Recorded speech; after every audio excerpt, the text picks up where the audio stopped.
Hello, everybody. Happy Saturday, and welcome to episode 6 of Ampistrano. I can't believe it already. Feels like so much has happened, but not at the same time. But welcome on in. Also, thank you for that raid, Demo. Welcome, and welcome in, raiders. Hi, everyone. I'm D&D Jordan Lee. I'm the storyteller for Ampistrano.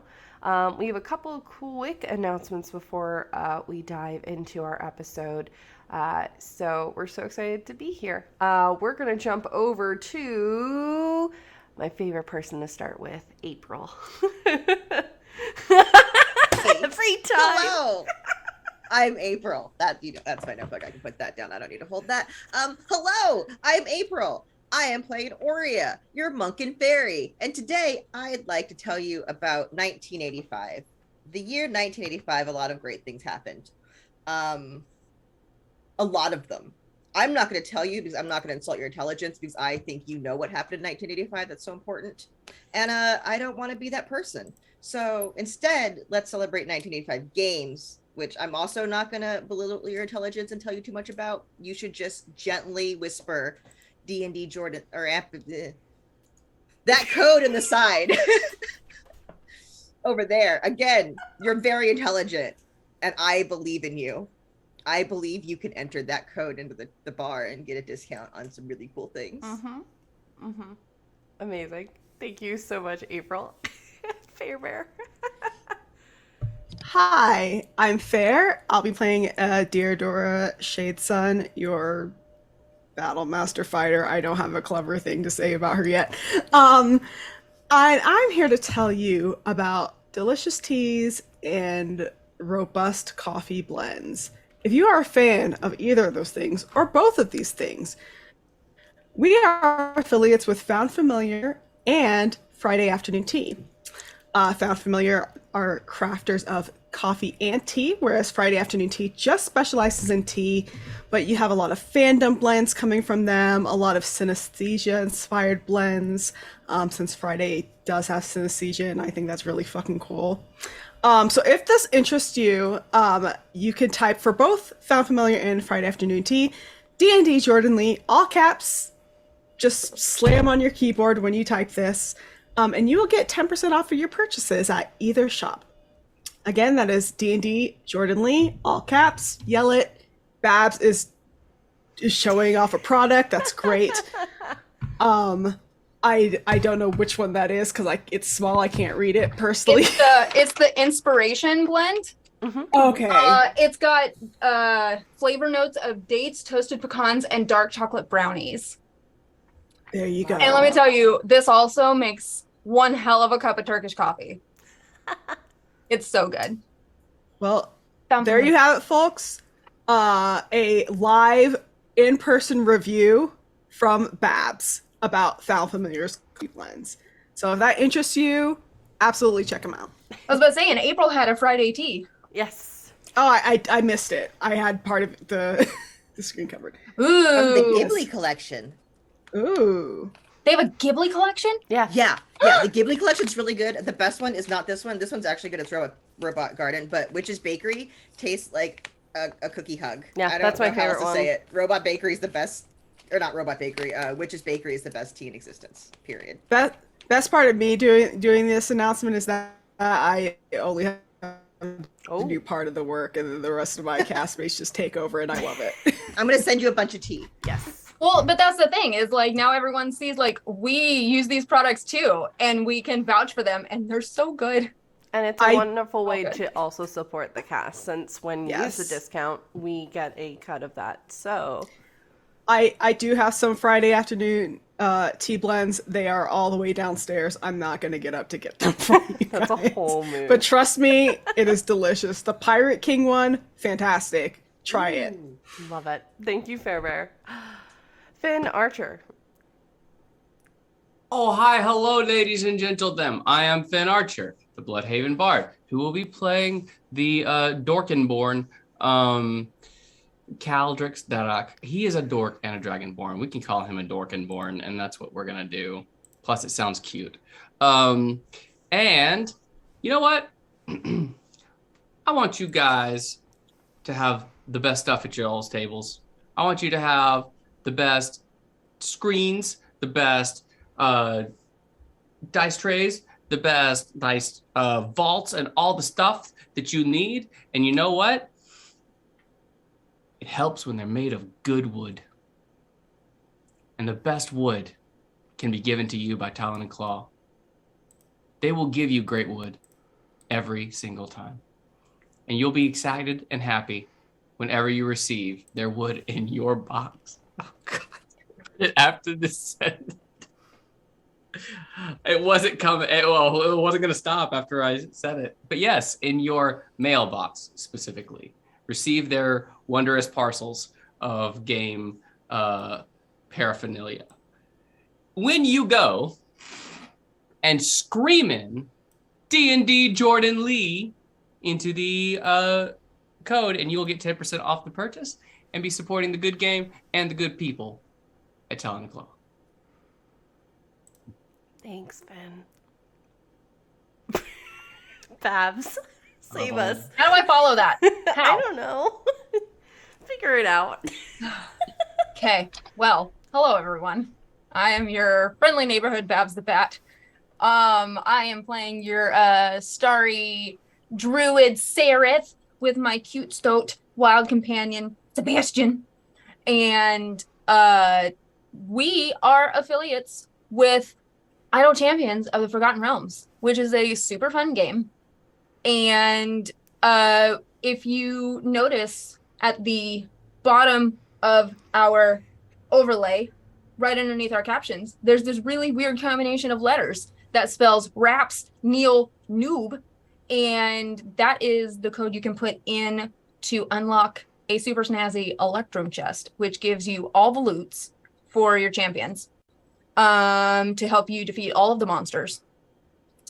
And every week I feel like I get to just deliver amazing news about this game.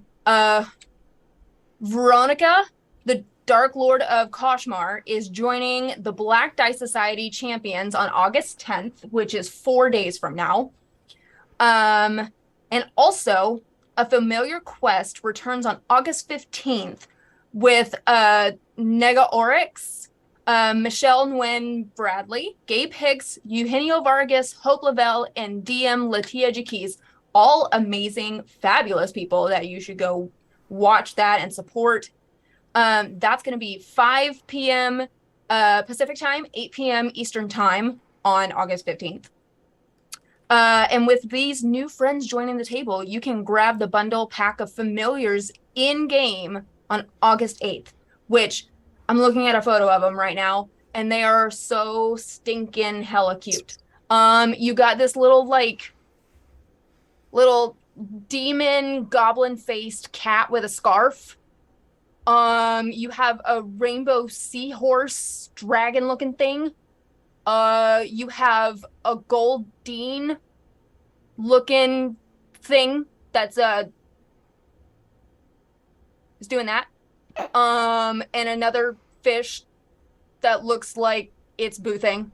And then this little impy creature with a snazzy suit on and a red bow tie, carrying a fork weapon with a giant piece of ham on it. Mm-hmm. And yeah, that's what I'm looking at, and they're so cute. $1 million AI coding idea. Yeah. I want something on Twitter or Instagram or something. I want there to be a bot that inserts alt texts into pictures that's just Babs's descriptions of those pictures. I need Babs's descriptions to be the alt texts for all the pictures now. Mm-hmm, mm-hmm, mm-hmm. Amazing. I might tweet that later. I might tweet this photo and put the alt text there you go. in there. Amazing. Thank you, So, Babs. Go do all the things. Get the code. Get the chest. Yes. Go do that. Other quick reminder, our YouTube uploads happen on Thursdays when YouTube decides that it wants to work with me. So we are almost up to 20 subscribers on YouTube, Heyo. so go check that out, especially if you want to catch up on our episodes. And stay tuned to our Twitter because there's going to be an announcement this week, which is going to be pretty cool. But without further ado, I think it's time we dive into the Veil of Ampistrano. Y'all think so? Woo! Let's Let's do do it. Okay. Let's go. See you in a moment.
Different ways to use the products. We're that they back, file. Finn.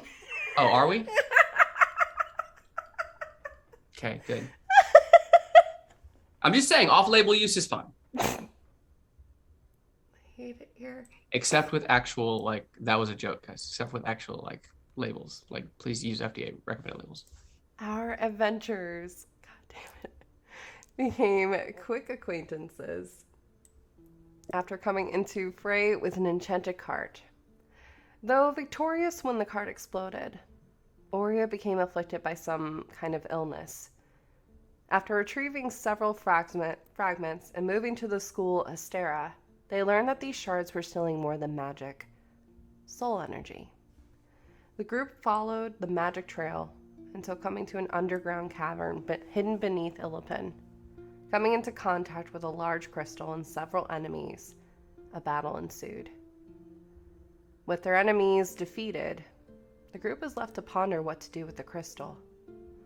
Blackstone advised that they, meaning the crystal, was causing a lot of problems for the group. Not necessarily loving that feedback, the crystal cracked and dealt a massive blow to Blackstone, leaving them unconscious. Aurea was able to note that the gem was stealing some of the same energy from Blackstone that it had taken from her previously. Cal and Seraph quickly brought Blackstone back to consciousness, but not before they saw the same elven woman who called them Rory. Aurea sped off to Astera as the group continued to investigate and secure the area, coming upon 2 crystal trees that had not been impacted by the magic. Realizing that the process had been interrupted by the party's arrival. After securing the area, the group chose to speak to Deidre, the headmistress of Astera, who advised that they should probably leave and that they should head to the River's End, an inn that's found within the city of Illipin.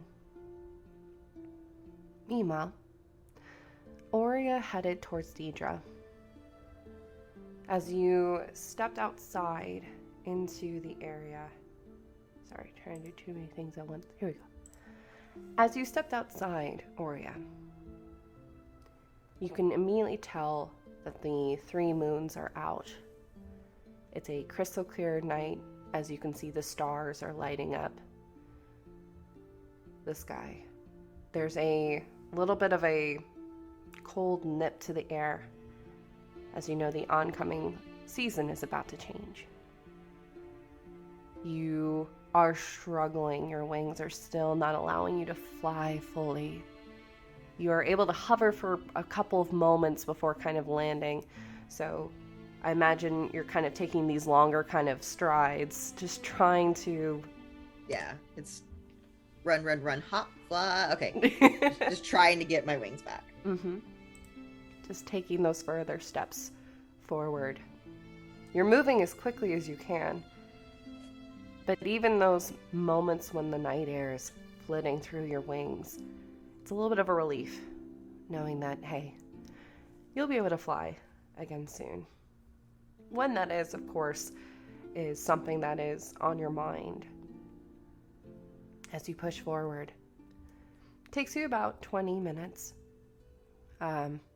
Many people that pass you by don't seem to really take too much notice. Several of them are drunk. For you, it's about 9 or 10 o'clock at night. You've been going all day, so you are pushing that tiredness. But eventually, you go around Illipin and see that same kind of stone tower that you saw before on Deodora's back as she had carried you. You know that this is Astera. You see, compared to when you were here before, there are Crownsguard and mages at all focuses and entrances to the school. Torches have been lit. As you approach, just outside of the gate itself, you hear a call. And in the torchlight, you see a gnomish male kind of on a bench. He seems to be on the bench, but is at the top of the tower on the wall. Who goes there? Hello, my name's Aurea. I just need to... I was just here, like, an hour or so ago. Aurea. Hang on. And you see he kind of gestures over for his elven friend to kind of pop over. And they seem to hold up some kind of stone that they're talking into. That's right. Okay. All right. Let down the ward. And all of a sudden there's this energy that kind of out from the school as temporarily in this small section of the wall, there's a magical barrier that you see in front of you is only about like 3 or 4 feet. It parts so you can come forward. Thanks. And then I just kind of run through and... And as soon as you step through, they immediately shut the ward around it as you go hopping, skipping through the cobblestone. You know exactly where to go. Mm-hmm. Just going straight back to where I came from. Yep. You wind the hallways, you head to the top of the tower, which you know is Deidre's study. And you can see the door is open. There are several guards that are posted there as well as a mage that are just kind of just keeping watch. As you see Deidre, the Earth Genasi, kind of pacing around the room. There are books that have been spread out upon the floor, upon tables. She's got a number of those fragments because she did ask to keep several of them. She has them kind of suspended in air as this kind of metal pillar is pointing down, and they're just kind of floating as she keeps kind of just observing it, watching them kind of float in the air in this little bubble as she's just constantly focusing on it. She notices your arrival, but her back is to you. He moved quickly. Yeah. So that bit of shard, what would you say if I could get you a lot more of that right now? Like a lot of it. Like a big one. I would say that's pretty alarming. Oh, okay, that's what I thought too. So we found a big crystal. It's suspended from a ceiling underground, and I think it might have been... Somebody might have been harvesting something. it's going to send it to the schools. We decided not to touch it exactly, Smart. but I think the plan is to move it, but we wanted some assistance and figured you'd be a good assistance. I don't know Or about at least just you me. communicated about it. Sure. Hang on one moment, and you kind of see she shuts her eyes. It seems Blackstone is messaging me. To pan back to last week's episode, Blackstone, this is when you're having that communication that Oreo is on the way. And at this point, Oreo, you hear that she basically relays that it's good that they've secured the area. She was anticipating a gift to be delivered, but it had been delayed for the ceremony, for the Harvest Festival ceremony that was going to be happening shortly. She also relays back to Blackstone that the group should not spend the night there because they don't know who else may be interloped into this seedy kind of group, and that she has secured, or will secure rather, rooms for them at the River's Inn, which is in the town of Illipin itself. She does also relay that, or you've arrived, you're safe, and that it'll be up to Oreo whether she decides to stay at the school or head into the town itself. Sorry, out of character. I'm assuming, so since she talked to Blackstone, you told her Yeah, actual, he sent everything us that sending. you gave the good information. Yeah. Cool. Don't have to worry about Nope, you're that. good. No, I appreciate you kind of see she's putting two and two together and sees like she's got a really good insight. She can tell that you're like, oh, your information was invaluable too, and the fact that you came here straight away speaks to the importance of this situation. That's why we've doubled up the guard. I'm It's- glad we have that taken care of. Yes. Yeah, it was big. I got a little bit of the imaging from Blackstone when they messaged me.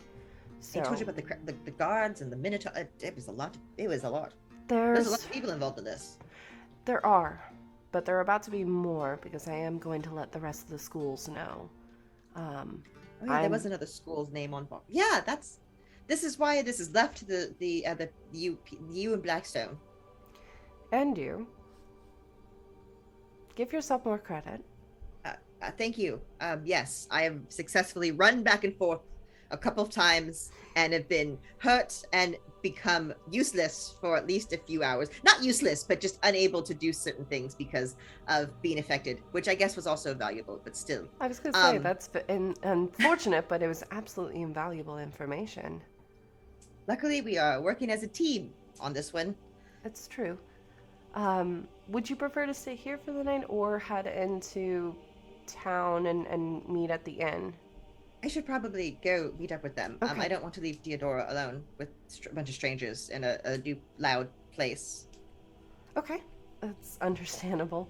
Okay, and you see she pulls out this map of Illipin, and she marks where like the entrance is, where the tea leaves are, and then she points out the River's Inn, which is about 12 blocks away. It's on the river side of Illipin. So she points that to you to kind of do. It's a building, you can't miss it. It's about 3 stories. It's the largest building on the kind of block. It's not going to be too rowdy. I tried to send them to a place that will be a not as rowdy as some of the other inns and taverns around for the festival. I'm sure that. Could you point out a rowdy one though? You want a rowdy one? I mean, Okay. just in case. I don't. Sometimes. Sure. It's closer to the colleges, but there's the Jester's Trick, which is about a block away from Lyros. It's mainly college kids that go there, but it is known to be pretty rowdy. Okay, that's all. I just in case. Sure. You know, if we wanted to tour and see all the different types. It's definitely understandable, and there are quite a few number of quite a few number of these bars and pubs. They're going to be busier than normal just with the festival. But, okay. You should be good to go. And you see she kind of holds out her hand. Would you be okay if I just did a quick warding spell on you, just so you make sure I would you get... absolutely love that. Thank you so much. I will not stop that at all. Please ward away. She holds out her hands, and you see that in between her hands there's this branch that starts to kind of grow, and greenery starts to kind of take over it as it turns into like a small stick with growth life on it, and she hands it to you. Uh-oh, did April freeze? Oh no.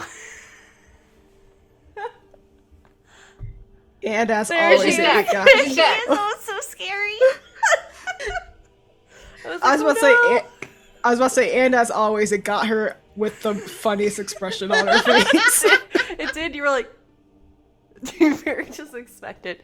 Sorry about that, Oh, you're everyone. I'm fine. back. My computer needs to be just completely restarted from the beginning. That will be happening quite soon. All good.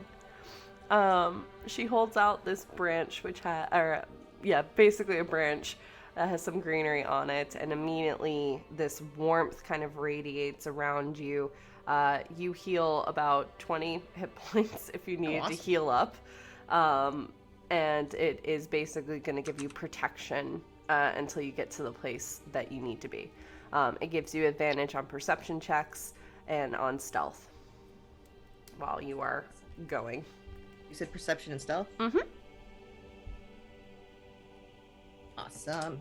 Thank you so much. I hope you learn a lot from that Jewel and Crystal, and it was a pleasure meeting you. Pleasure meeting you. I'm sure we'll be in discussions quite a bit over the next few weeks. Maybe I mean we were just passing through town. Sure. I don't think I didn't have any plans of staying past the festival. I don't know about Deodora, but we kind of it was just a quick festival and then we're out. Sure. And she kind of nods, but has the look on her face of, right, okay. All right. And you take off towards the river's end. It takes you, again, another 15-20 minutes to get to the inn itself. Now that everything's safe, it'll probably take 20 to 30. I will get distracted along the route. For sure. You're seeing a lot of very drunk people. Some people are just passed out on the street. Just have partied super hard. Because not only is this the Harvest Festival, it's also like Welcome Week, Orientation Week for a lot of the colleges. It's very much time to when the harvest is done, so students can stop working the fields or doing what they need to do to go to school and take that time. So you do see several people. Some people are setting off firecrackers, doing utterly ridiculous things. About 12 blocks away from the Tea Leaves, along the riverside of the city, is the River's Inn, or River's Tavern, rather. It's a 3-story building that is lit up, and you do pick up a fair bit of noise that's coming out of it. It's definitely not as rowdy as some of the other ones. As you enter, Aurea, you see that there is a large hearth off to the right, which has 5 skewers that are slowly roasting pork and chicken and lamb. The sense of caramelized apples and other amazing smells are just kind of assaulting your senses. You also see that next to the hearth there are these 2 kind of boxes that stick out of the wall, and they're slowly trickling water that goes into these trenches that goes around to each of the tables and the booths before it goes to the back of the bar. As you're kind of taking everything in, you see in a booth actually by the hearth in the corner, you see the rest of your party, who was just speaking to a water genasi woman who has kind of seafoam white hair at the top that goes down to a dark blue. And she's just kind of walking away with a very odd expression on her face and just kind of keeps looking back at the group before heading back to the bar as you enter. Let's see, it would be Blackstone and Cal and Deodora. You would all see through all of this as the Water Genasi Brook heads back to the bar. Oria is here. Hello, you got out. Welcome back. Yes, that was a fun walk. Did you get everything done in the caverns that you needed to do? I hope so. Otherwise, us being out here would be a bad idea. Yeah, I think so. We found some trees. Trees in a cavern?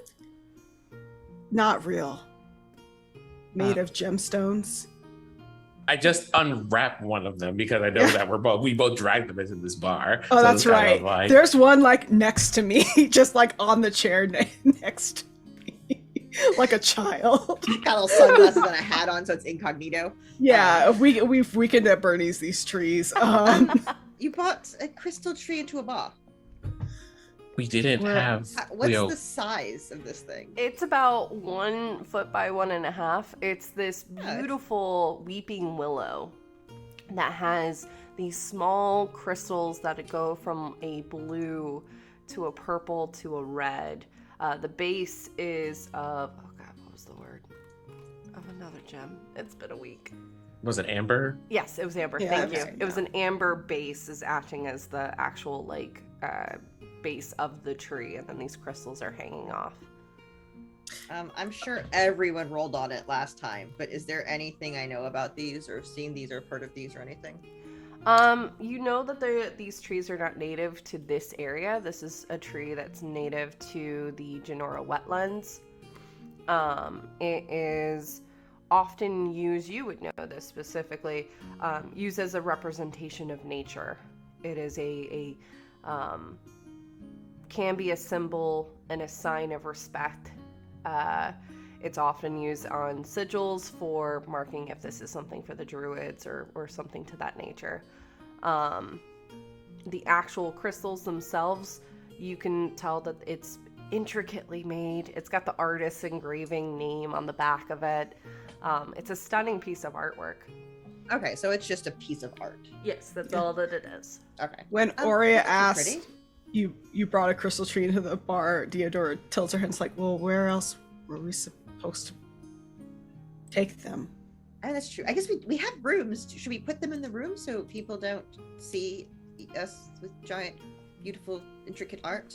Unfortunately, they're not giant, but they are very heavy. Well, I Also, mean, they're not they've giant, but they are a little bit conspicuous. they've already seen us though. I mean, That's we're true. just sitting here. I'm And sure I mean, moving them to the room would be the next step, of course, but for the moment, we figured have a bite and then at least breathe, have a chat before we headed off to bed. I'm not sure any of us were ready to release the evening's events, and those letters that we Except unto our waitress. Excuse me? You did what to the waitress now? Oh, well, we may have been a bit over enthusiastic in our talking and may have forgotten our surroundings for just a second. So, I believe her name is Brooke. The person who is making food and taking orders and things seems understandably concerned about our adventures in acquiring these trees and the money with which we have fairly decided to pay her for the services she is providing in getting us food. You should always pay people providing you food in establishments like this nature. She seemed to be somewhat adverse to the fact that there was a killing involved. You should also not mention killings to strangers. Well, for fairness, I did not mention it first. Who's mentioning killings to strangers? To be fair, our story is so outlandish to a degree, but hopefully she just thinks we're joking. Well, you know, I talk this- about my hunts all the time, so I don't No, really those are- understand. That's different. Always talk about your hunts. Your hunts are very interesting. Most people don't get upset about that, as opposed those to killing a bunch of ground and minotaurs. That people get upset about. You know, it was lovely meeting you all. I hope you have a wonderful festival. This sounds like a very complicated thing for you all to solve. Theodora, do you want to just we should just go? There's other festivals in other towns. Theodora has ordered food. I don't think she would be After the leaving food, after before the that food happens. comes, maybe. Do you mean tonight or tomorrow? I look, Theodora. Maybe tomorrow. Let's sleep. Let's eat a lot of food. Yeah, and then I would- figure out where we're going. I would love to tomorrow. sleep. And also, you know, those Minotaur, they were my prey, so I did hunt them. That is true. I cannot argue with. I can't find any fault in that or logic in that. We should order more food. More food, please. You see at the table, everyone else has seen this already. There is a icicle kind of menu that's been put together, and on it, as you know, it's starting to melt. It has pictures of different foods like shepherd's pie, you know, a beautiful beef sirloin, you know, different things. There are some fish options and vegetarian options, but there's a wide variety of food. There's a ton of different ale. There's the shady ale, which is, you know, not from this specific area, but it's still really good. There's obviously whiskeys and bourbons and wines, things like that, but they have basically everything. As you were kind of deciding, Brooke, the water genasi, comes on back, and you see from her back are these different water kind of limbs that are holding the different plates and cups as she's kind of coming by, swooping in, comes to your table, immediately puts down the lighter whiskey that you were asking for, Cal, along with the foods that were ordered as well. She kind of looks, oh, okay, looks like you brought on another friend here. Hi. Oh, Hello, I'm I'm Brooke, by the way. I'm the owner. Nice to meet you. I'm Aurea. I'm sorry for the late addition to the party. I know That's that throws fine. things off. Aurea looks at the menu and looks at her. How are the prices? There are prices listed on this. Oh, your friends already mentioned you're under Deidre's tab, so Did you say tab? yes. Okay, I would like this, and then this, and then this as well, please. Okay. And she looks at what Theodora ordered. Oh, also throw in 2 of these. I think she'd really like them, but she didn't order them. I don't think she knows what they are. I know. She looks so really proud. She's like, I ordered for myself. I thought she brought some stuff out, so I was going to order even more stuff. Oh yeah. Oh yeah, no. But like Theodora looks very proud because she did order for herself for like the first time because there's pictures on the menu, Pictures. and so she's pointing at the pictures, and she's very proud of herself for ordering. Sure. Okay. And you got the okay from Deidre. This is a lot of. You know what? I won't ask. It's fine. She'll just. I've had a very long day, and lots of healing needs to be done. Food is best medicine. Understood. And our food is some of the best in Illipin, so I think you'll be right on that healing. What would you pick from the menu? She probably picked like a shepherd's pie, Mhm. like a pasty, like just like or a sausage roll, one of those things. Yeah. Some sweet baked item Oh yeah. with like fruit Yes. and like a very alcoholic fizzy drink. Oh yeah.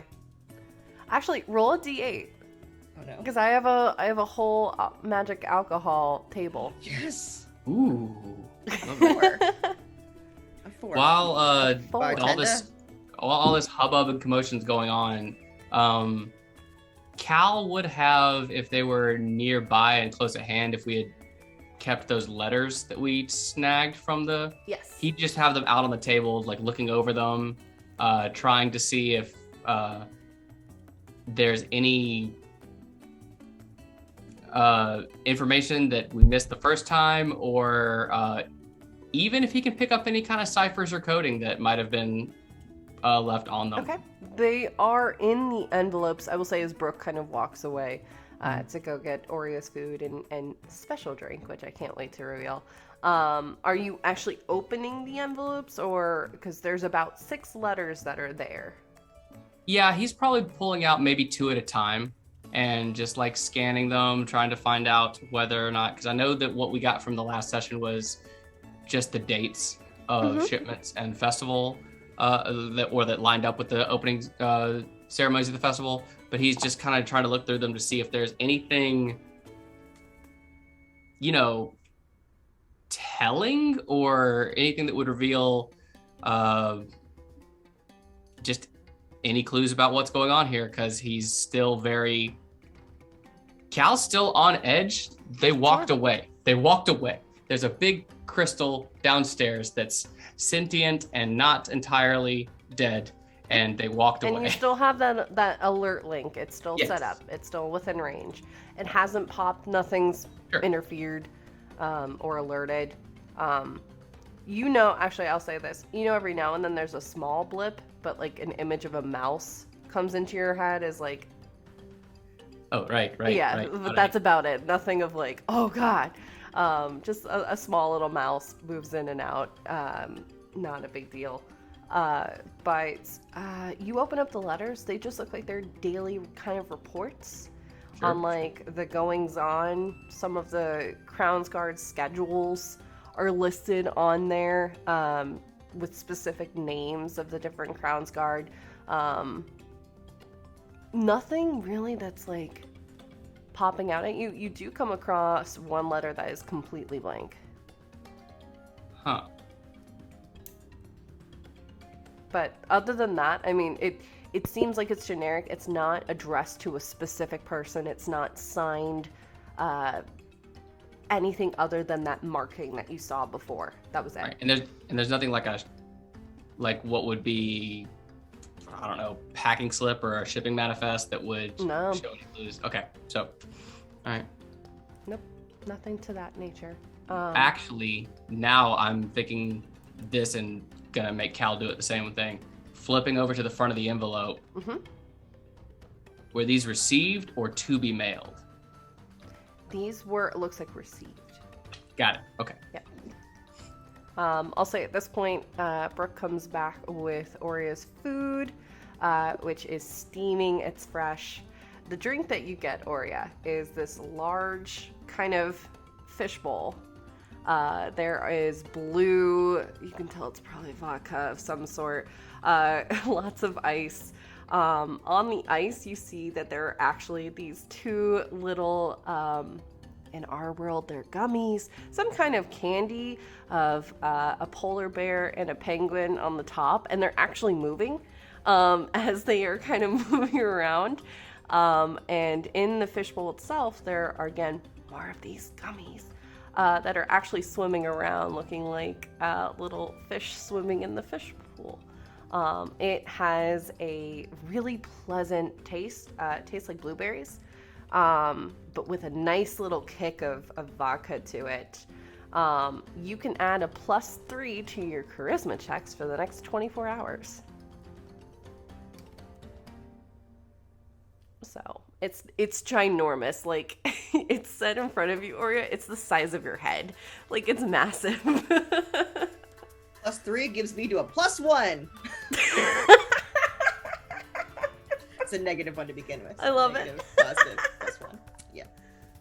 Amazing. All right.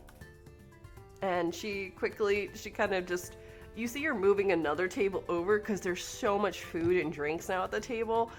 There's not enough room. So she's pulling over another side table to give you that extra space, for you all to kind of spread out too.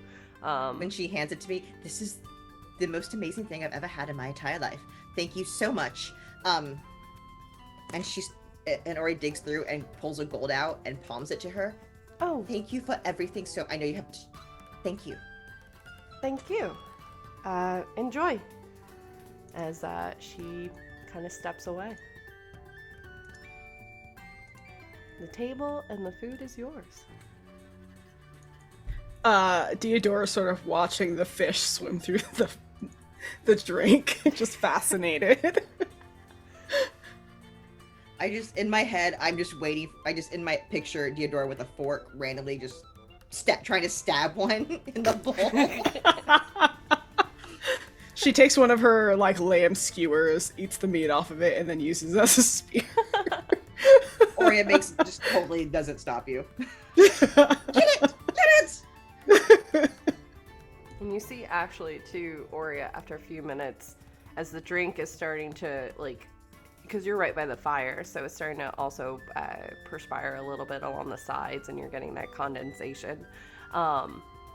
There's a little bit of light that starts emitting from the blue vodka, and it starts looking like a mini aurora borealis over top of the drink. And you see the penguin and polar bear just kind of moving. Yeah. I demand this drink in real life. I want this drink. Hey, I just want you to know love this making right? magical drinks. Oria will now be demanding this drink every time for the rest of this game, everywhere we go. I just want you to know that. I would say Corbin makes an appearance at this point. Kind of makes his way down my arm to the table, to a small plate of a bit of bread, a bit of lettuce, and a bit of cheese, but doesn't eat anything. Just kind of looks at the food and then looks at me, and then tries to make himself as upright as possible. I take a bitch hand and take the food and Corbin and put him back into my hood. I love that. Yep, there was the requested meats and a charcuterie board for Corbin that was brought out. There is the pescatarian option that you asked for, Sereth, has been set out. The food's delicious. All of you are exhausted too. It's been a very long day. Kind of feels like it's been multiple days all wrapped into one, as you all are kind of sitting and relaxing. We all took a short rest, right? Mm-hmm. Indeed. I think, Sereth, Wild Shape, you get back on a short rest. So you don't get it back? No, It's long, isn't it? long rest. I'm looking at one of my druids just because I was curious Oh. when I said short rest. No, wait. No, it is a short rest. This? Woo. Yeah. Nice. There you go. Love that. So if you wanted to bring Bashy out. Yes. Yes. Bash will make an appearance. Bash pops out. Immediately And starts chomping on the food that's on the table too. And he just like, again, while Corbin is out, like, while he's eating, just kind of expectantly, just like, I really want to like go up and be friends with Corbin, but like, he doesn't really know how to like approach Corbin. What is Sebastian? Is that the name of your Yeah. pet? So okay. Yeah. What is their intelligence score? That is a great question. Let's see. I guess I just look up. I mean, the stats on Weasel's probably the best to use for Bash. Yeah. Their intelligence score? Mm-hmm. They're at a 2 on intelligence. Do they know languages? Wild companions would be able to converse with their druids, but they would not be able to understand or speak languages by others. I don't. No, wait, they're a fake creature. Other people, they Oh. would not be able to. But if Corbin wanted to approach Bash, then that would be fine because they're both animals. Right. So, to kind of give the idea, Bash would understand if any of the rest of you spoke. Bash would understand bits and pieces. What that would relate to in terms of actually understanding is something completely different. But Yeah. they would understand bits and pieces. For Sereth, they understand everything. And I'm Okay. sure if anyone else had like speak with animals or something, then it would be fine. So I pick Corbin up and put him in the hood, but I do notice that Sebastian is kind of like looking at Corbin, and it doesn't seem like it seems very friendly and not threatening or anything like that. So I make like a mental note to have them like hang out with each other at some point, because Corbin is having a introvert moment at this time and wants to just be in the hood with his food. No.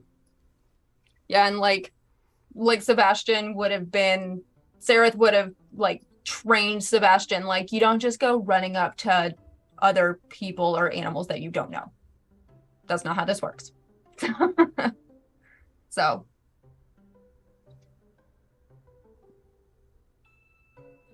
Let me roll a thing.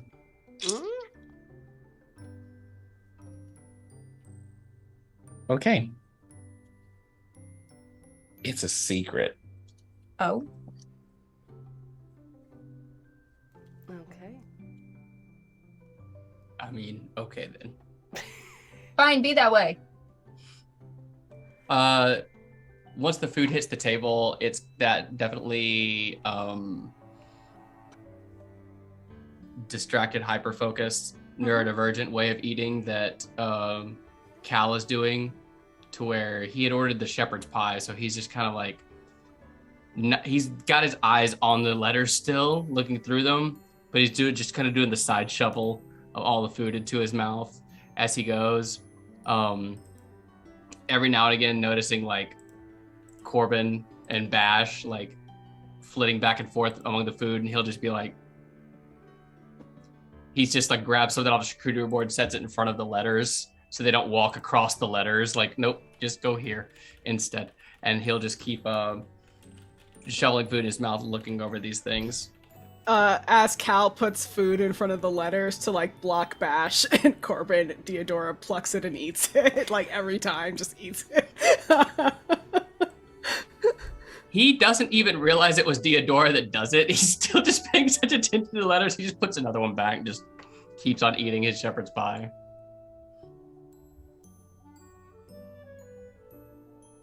I think tomorrow is going to be an adventurous day.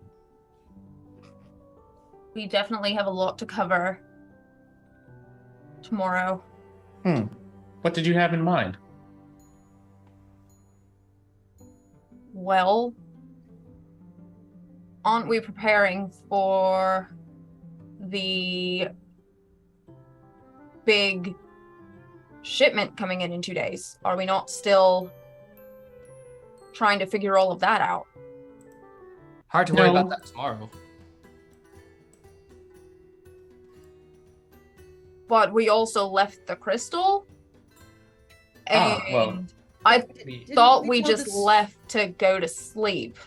Didn't we leave that for the school to deal with? Like, why are we the ones who have to solve that? Indeed we did. Part of why I sent Aurea back to the headmaster was to inform them of the situation, because the crystal was too big to move, and us moving it might potentially cause an explosion, and that would be a problem. If for the fact that we might not survive it, there's also the possibility of an underground cave-in, and that would be most unpleasant. And I don't really mean to be rude, but didn't we just give this to a highly trained magical professor and headmaster? And I mean, I'm not highly trained in things of this nature. Or I don't know if you are, but... Although, that being said, I do have a thing I do need to go to Astera for tomorrow. I mean... At some point, I'm sure they would like to receive these trees, so perhaps we can take these to them. There's also that. Right. Certainly something worth looking into. However, and he Cal will sit up and just rubs his eyes a little bit. I can't go any farther tonight. I can't find any other answers. I can't get anywhere. I feel like I've tried to unravel every mystery, answer every question, and nothing's coming. I'm so sorry, everyone, but I feel as if I must retire for the evening. It's been a long day. Apologize for I don't understand why you're apologizing. Before ale? Oh, he's been nursing that little whiskey that was passed out before. How many of them have you had?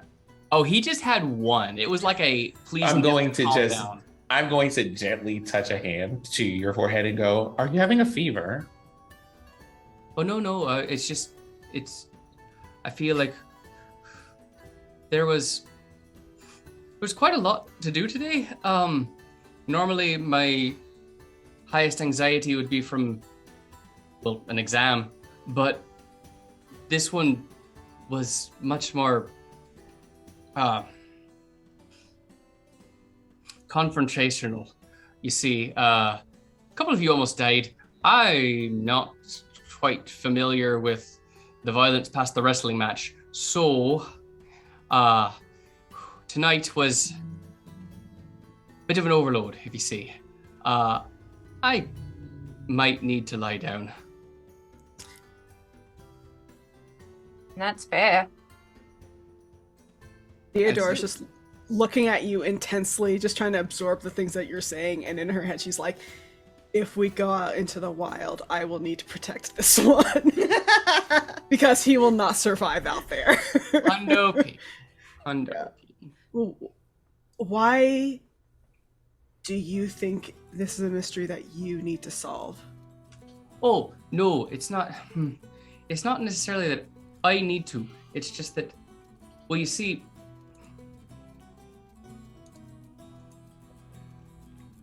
if there's no one else around who can, I always seem to try to be the one who can, and then, or find someone who else who can. But so far, we've sent letters to the headmasters, and they're on their way. And we're just trying to make sure that nothing happens until they get there. But well, do we need to give them those that you have? Those letters? Are those important? oh, likely yes. Certainly, as soon as we rise in the morning, we'd be able to pass these along. But I mean, those are the ones that I found, right? oh, of course, yeah, the ones that you found in the barracks underground. It's just, Why do you keep staring at a blank page? because no one delivers blank parchment unless there's something. But was it in the envelope with the rest of the papers? Oh, it certainly Or- was. The last of these letters just blank. Have you tried holding it up to light or anything? Sometimes it's fire activated or cold.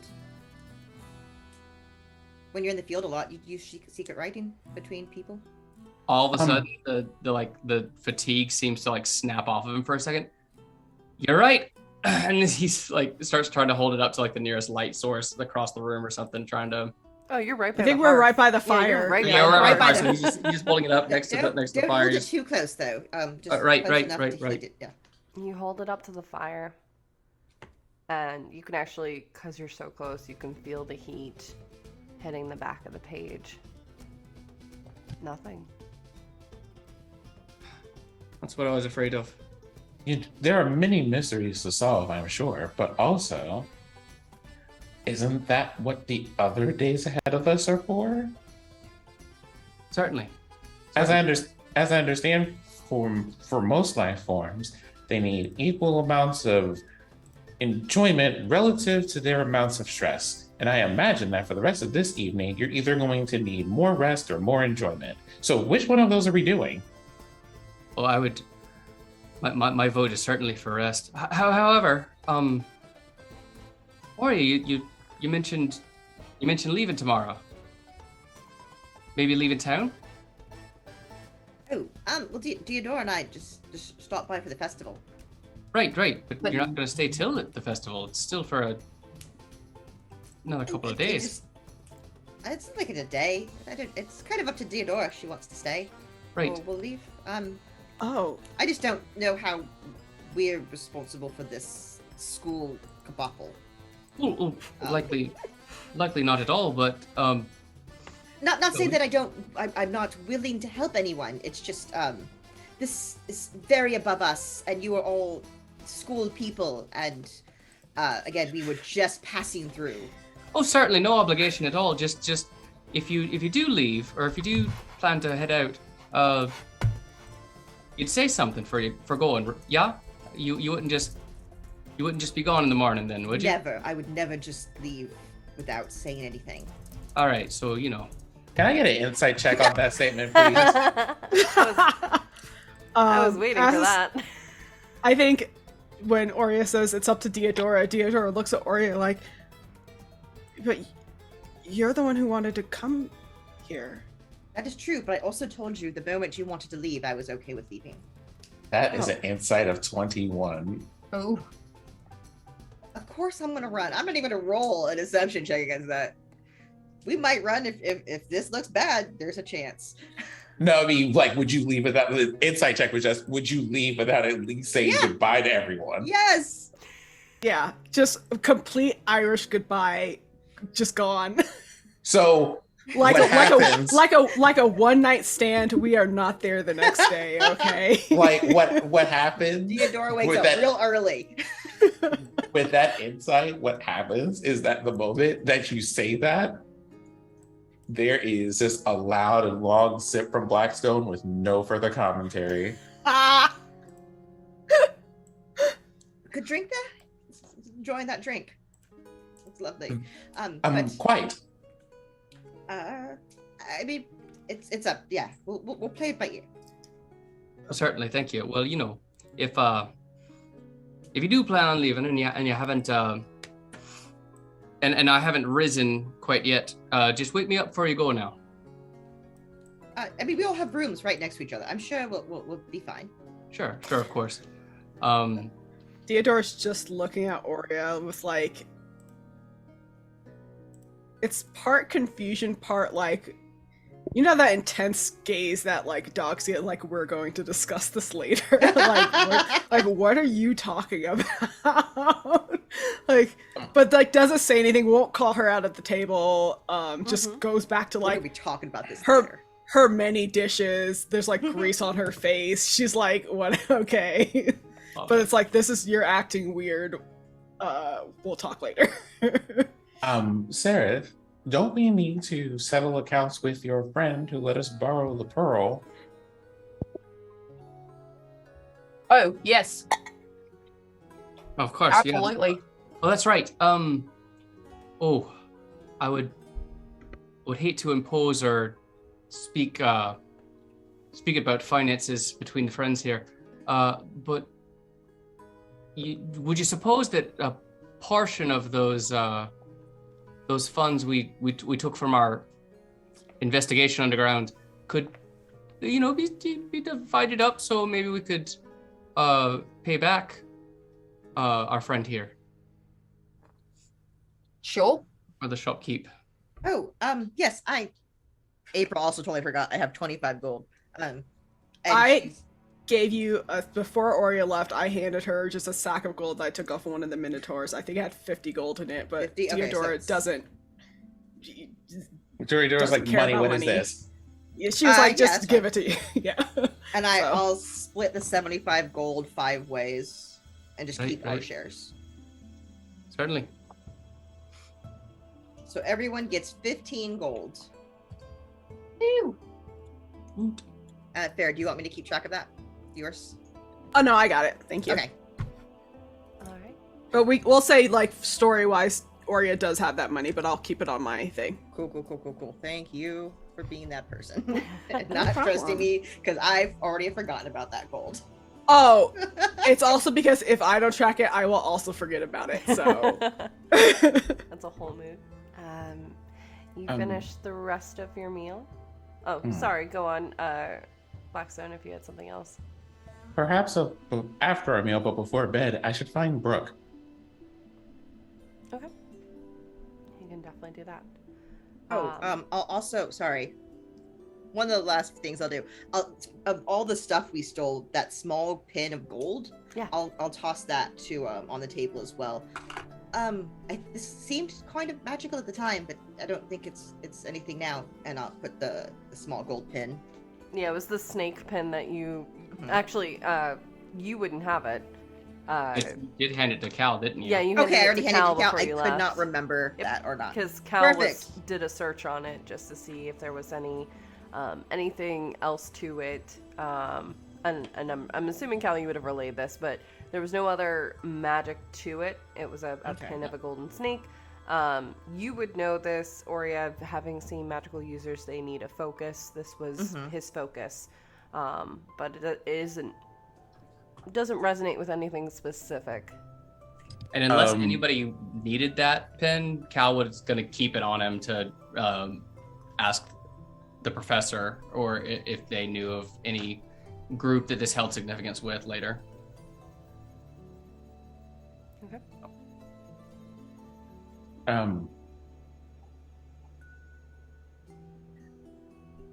Brooke, I have a question of you, if you do not mind.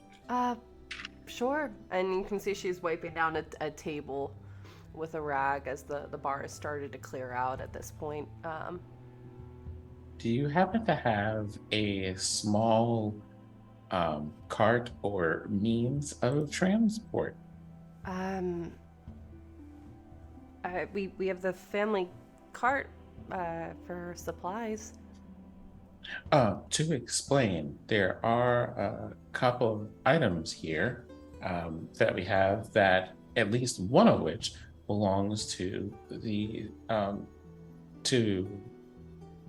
Headmaster Wardington. We would like to return them, so if there is a way for us to get them there, Sure. I would appreciate that. I would appreciate that very much. Sure. We can have the cart ready. Our horses, they're out in the fields right now, so you'll have to take the cart yourself to Astera. But the carts are you're able to use them. Understood. Thank you. No problem. And she just kind of gives you a peculiar look. She's like, adventurers are very interesting folk. She just kind of goes back to cleaning. I'll have to ask her tomorrow after running errands if there's anything around here that needs repairs. Okay. I'll say at this point your meal is done. And seeing that, Brooke will clear out the table, and she will take you all up the first set of stairs where several of you saw the little Genasi children running off, trying to prank their parents. She leads you up to the top floor where the suites are, and she opens a door to a really comfortable room. It's got this kind of common area, and then there are 3 rooms on one on the left, one on the right, and one in the middle. The room itself, Theodora, you and actually Oreo would probably pause for a moment because it looks like you're in the forest. The trench of water has moved up and is in your room as well, so there's a steady trickle of water kind of moving through the room, just giving you that kind of relaxing noise. There's no bird noises or anything like that, but you kind of get that pleasant feeling. The ceiling has been painted and looks like the night sky right now, and you can actually see the clouds like slowly moving to cover portions of it as well. Each of the rooms are like this. There's 2 beds in each room for you all to kind of split up, do as you will, as well. But is there anything you all would like to do before you go to sleep? Yes. Okay. I think first of all, the second that Theodora enters the room, it's like the first time you've ever seen her relaxed in a room before, ever, because like, oh, this is what I'm used to, and yes, I know in the back of my mind I'm still inside, but it feels like outside, and this is great, and I love it. But then she'll turn to Ori and be like after we've like departed from the rest of the group. Yeah, I'm just assuming that we're sharing a room and the rest of you get the other. And Yeah. The rest. quick note too, the furniture, it actually looks like a tree branch has been carved up and kind of goes over into a couch. The couch cushions look like leaves, but they're super comfortable. Like everything looks super comfy, but Fuck, I still wanna has live in that this kind world. of Yeah. Why does our real world suck so much This ass? is my cottagecore aesthetic. I fucking love it. Gloria in this beautiful cottagecore river room with her giant fishbowl. Mhm. This is beautiful. I love this room so much. Oh yeah, Yeah. Just drunk. roll a Constitution saving throw actually.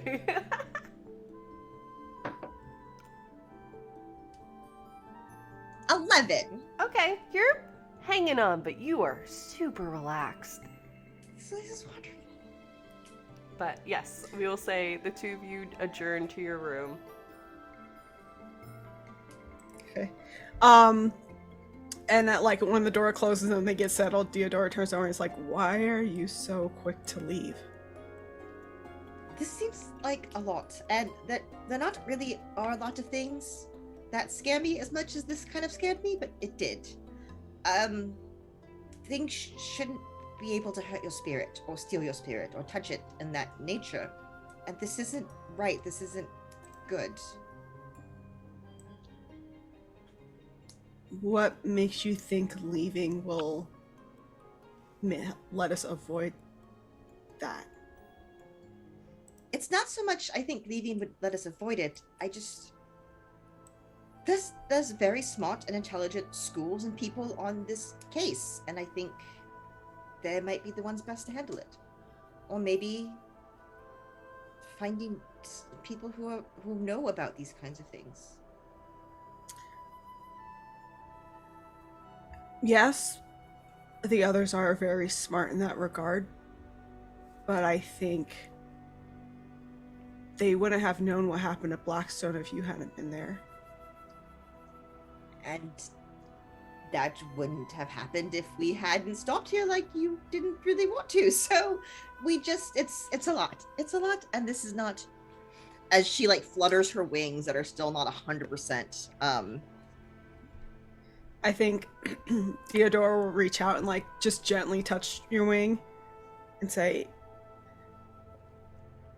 "I don't know if that's true. If it hadn't happened to us, maybe it would have happened to people who weren't capable of handling it."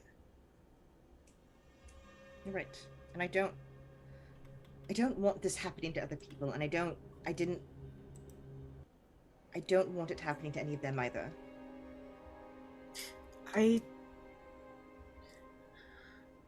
As much as I do not enjoy the city, it is very loud and it smells bad. It smells so much worse than they ever advertise it to be. Yeah, they never tell you that it smells. No, not this bad. I don't want to leave. I think it's important for us to at least see what's going on here through, and then we can leave. If you think we should stay, then I will follow your lead. I'm scared. I am just very scared, and I don't like it. And I don't want anything to happen to you or to me. Especially something this unnatural. Theodora reaches out to your wrist. You still have her bracelet on. Mm-hmm. She never took it back. He hasn't taken it back yet. She, like, kind of plucks at it. She doesn't know if you've noticed or not. But it's like, when that crystal exploded and you got hurt, it scared me too. But I think it would be scarier if we just left, because who knows what might happen. And I think I left my clan because I wanted to know more. And I wanted to prove myself. And I think if I hadn't done that, I would always be asking myself, what if? And I think if we leave now, we would always be asking ourselves, what if we had stayed? Especially if something else bad happens. You're not wrong. You're not wrong. Also, if I can be 100% honest, I'm concerned for them, because once their magic is gone, what do they have left? Oh, they can never leave the city. Their magic is their strength, but I think in some ways it is amazing, but I think they need other people with them. We have proven that we all need other people, haven't we? Yes. But yes. We did all work together very well, didn't we? And there's that too. But I just worry because we've only known them for this one day, but I worry mostly about Cal, to be honest with you. He overthinks a lot. That poor boy, man. Boy, man. He for sure can never leave these castle walls by himself. I don't know how he's very competent in what he does. Yes. It's a lot of stuff that I do not understand, but he is capable in that aspect. But again, I just worry. Is that weird? We just met them, but I just worry. No. It's supposed to be what we do. Oh, taking care of people. Look, can we make a deal? Yes. We will stay. What is it? We will support them. We will help them. We will still have a great time at the festival. Yes. But the moment this gets over our heads, we'll make the smart choice to leave and find someone who's better at this than us. Not abandon everyone, but leave to find someone more able to handle this. I feel that, especially with Cal, that he was going to take that whole thing on himself. Yes. We all had to convince him that there was nothing we could do. And yeah, I can agree to your terms. Okay. But if we find ourselves in over our heads, we take the rest of them with us too. Deal. Okay. Now, all the food. What was your favorite? And I just like, so what was your favorite thing we did today? Yeah. Tell me everything that happened when I left. This is all the things I saw on the run back. Like, now it's just... It's gossip time, yes. Yeah. I love that. Beautiful. Is there anything else anyone else would like to do before they head to bed? I guess you said there were 3 bedrooms? Mm-hmm. So I guess Seraph will be the one to take the bedroom solo. Mm-hmm. And we'll just go in and Bash will curl up on the end of the bed until he has to be whatever. Sure. And is there a window? Yep. There are Okay. for the other 2 rooms, there's just one window that looks out. For you, Seraph, you have 3. You have a skylight, which is letting in a little blip of the night sky. At this place, it's probably approaching 1 or 2. Y'all have been chatting and eating for a while. As well as the town itself. There's 2 windows in front of you that are kind of just looking over. You can see just over the walls. You can see that there's greenery in the forest that's surrounding Illipin. Is the bed next to any of the windows? Yep. Okay. Then yeah, Seraph will just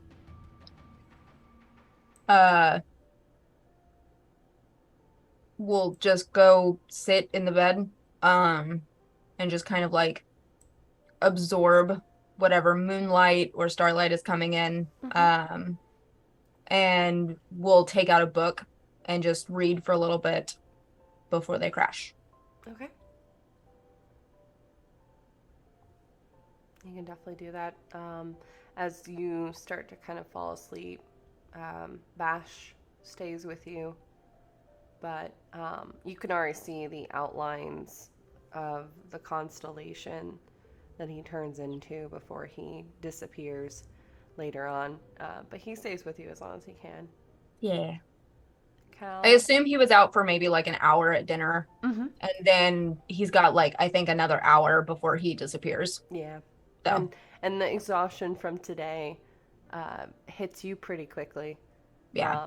You remember just kind of petting him and reading your book before you kind of slip into the embrace of slumber. Processing a lot of the new people that you've just met, but a lot of the news that you just took on too. This is not how my day was planned. No. It seems like your time in that tea shop where you were just running errands was almost a different lifetime because of so much that has happened in the last not even 24 hours. Yeah. Cal and Blackstone. Anything you want to do before bed? And As you Cal will be just settle into in your sleep. setting his belongings at the edge of the bed. You know, he'll, if there's a bedside table or something adjacent to that, he'll set, you know, Drix's book on it. And after he gets everything settled, he'll, you know, more or less, all right, well, good night then, Blackstone. Or actually, he realizes this is the first time they've been alone since everyone came together. He goes, well, good night then, Night, Rory. And he'll start pulling at the beddings and everything, and start pulling the covers just all the way over his head, and he will just sleep complete blanket burrito. Does he burrow in the covers? He absolutely does. He gets all the way in, covers his head, face, everything. Like fully cocooned. Oh yeah, and Cal, you do find that there are a ton of extra blankets, like in one of the closets, some of the heavier ones. So I'm imagining you just like completely. Yep. he wants total coverage. He needs every piece of him actually not exposed. Lies. You find. I'm going to take this back a bit, actually, because this would make sense that this then actually has it. It has one of those kind of pull-down beds, and instead, you pull down this section, almost of wall, and it looks like earth. Just a thatch of earth with a little cutout that you could kind of go in and have your little like 100%. He's in his burrow. He needs this, and so he just sensory like deprivation chamber, if you wish, little area for you to kind of, bro. It looks like honestly to you, Blackstone, kind of like a hobbit hole, like a home would look like, but it's just a little area for Cal to kind of just disappear into and feel a little bit more at home. Well, he goes in there, does his little thing to make sure he's all covered up and tucked in, but then he just pulls back just to kind of poke out or peek out from the bedding for just bitten. You won't wander anywhere at the night, will you?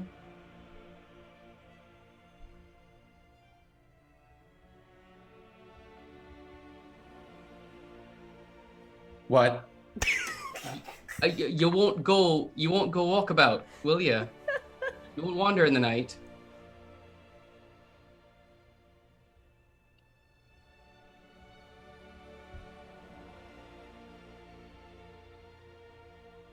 Not today.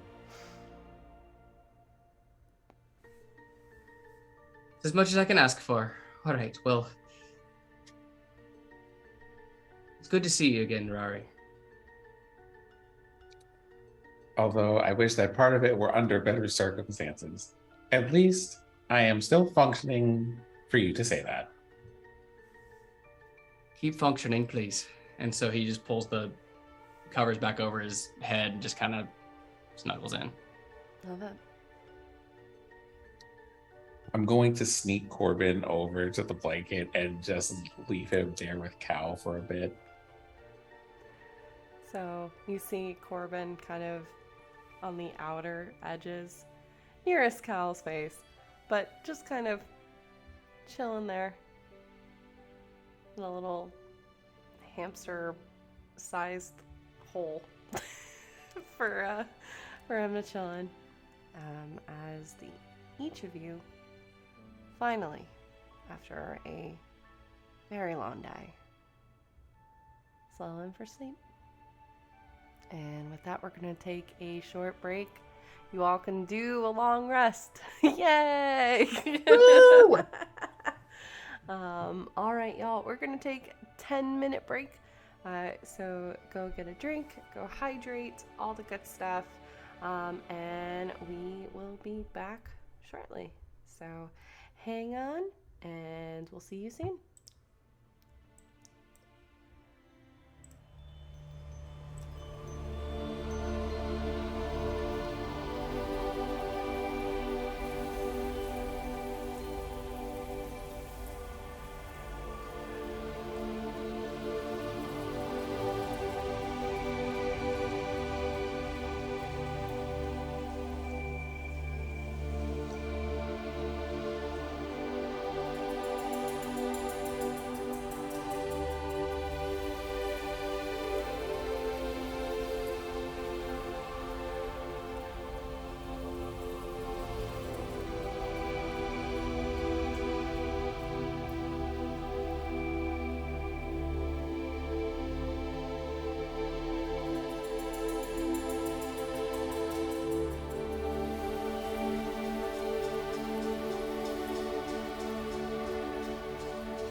And hello, everybody. Welcome on back. Hope you had a chance to step away, take a short rest, get some water, or hey, if you're having some bubbly, power to you on this Saturday. We are gonna dive right back into the episode. And as I mentioned before, can three of you give me dice rolls to let me know how this day, weather-wise, is going to be? You have a 14 interesting. from me. 14? 19 rolling for dice? me. 19? 12. 12. Okay. You're good, Babs. You do not need to roll. I just need 3 people. Oh, okay. Okay. All right. Let me... That's a good song. Sorry, my brain is struggle busing today, y'all. Whee! Let's go here. I like this one. All right. So each of you sleep well, have relatively good dreams, no nightmares, thankfully, from the hectic day that you all had. May I ask if anything interesting happens outside? Because I don't sleep. I just go into stasis and watch everything that happens. Well, I will say this, when you go into stasis, it's like you don't fully shut off. Your vision kind of centers to a point. I'll imagine, kind of like for those of us that are used to it, kind of just waking up and your eyes are just barely seeing what's in front of you. you see Corbin passed out asleep. There is a bit of light that comes from the window. And you kind of see the reflection on the floorboards in front of you of rainbows of color drifting through the night sky. You know this because of having traveled. This is most likely some kind of aurora borealis that is kind of traveling, though it's a bit strange that it's this south. This is something that's more so known in the north. But it's not uncommon, like it's not like, oh no. It does happen, especially on a super clear night. But it is something that kind of illuminates the room temporarily. In your stasis, as you're cataloging information into your kind of file system, you again come across that elven woman that you've seen now twice in one day that called you Rory. A name that you know very few people call you. They would have to be somebody within your very intricate, deep circle. But they know you, clearly.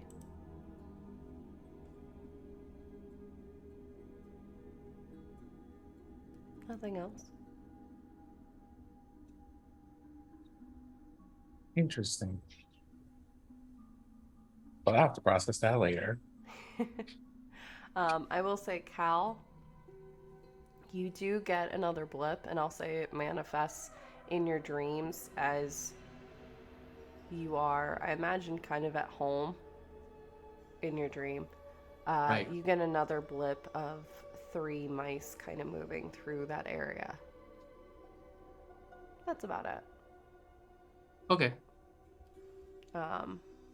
You just literally, like, you're walking through the fields around your home and 3 mice kind of just wander in front of you, which you get a flash of the chamber, and it's fine. The crystal's still there. Nothing has changed.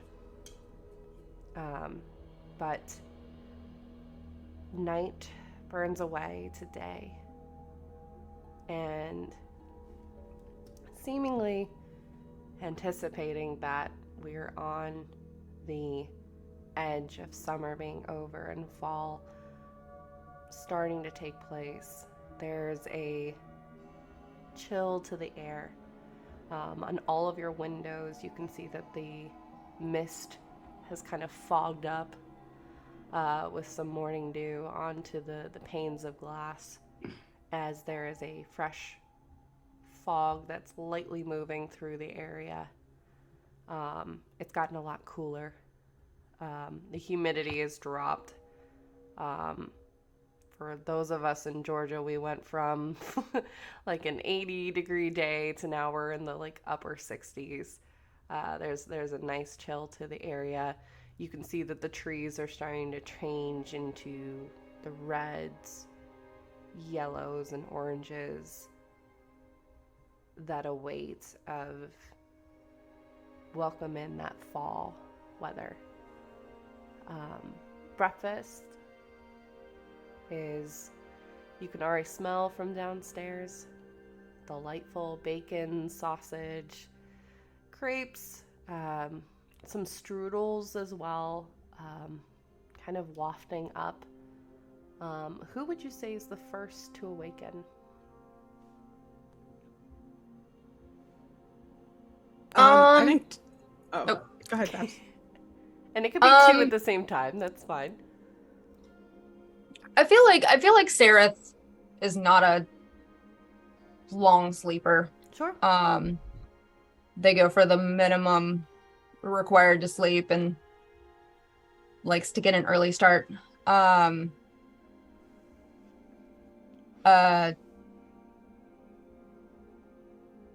and will.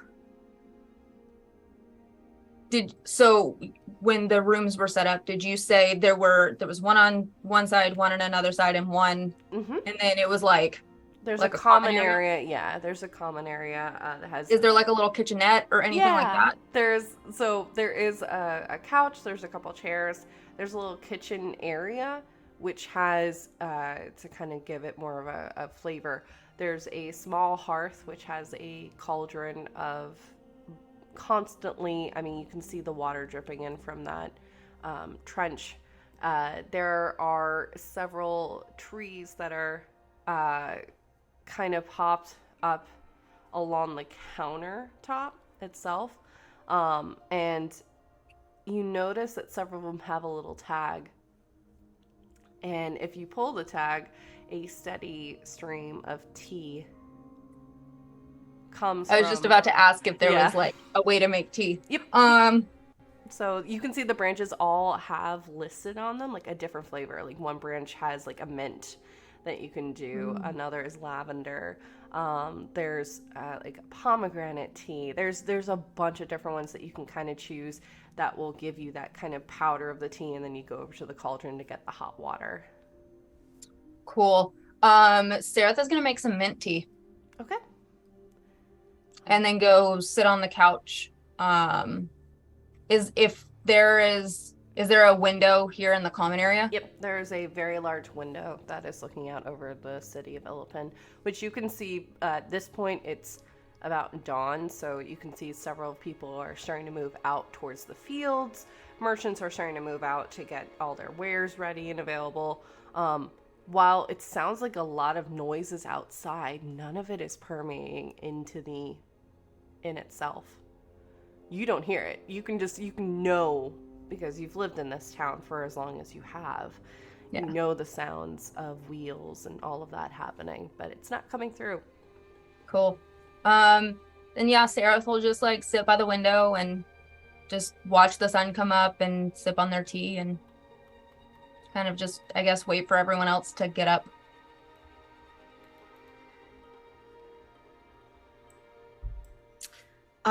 I think Deodora also isn't like, she doesn't sleep in late. And that's mostly just sort of out of habit. Like, I mean, we all know when you have like a job and you have to get up a certain time, your body eventually just starts waking up at that time. It's sort of like that for her, especially like, you know, this time of year when her pack is sort of like moving to like up like warmer temperatures.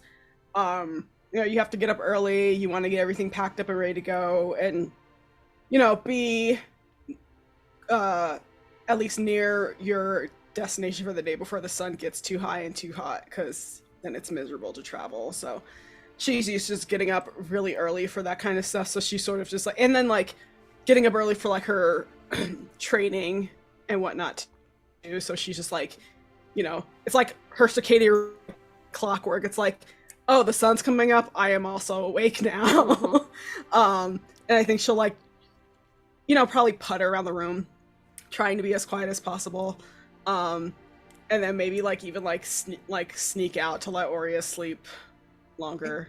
I think we both wake up early because we have been traveling for a while, so I think we get up when the sun is up, and then we just go. Okay, cool. And so Aurea would also be getting up, and she's also would be used to getting up early because she also just got out of training. And every morning does do a routine, like a little workout, tai chi, martial arts, punchy punch routine.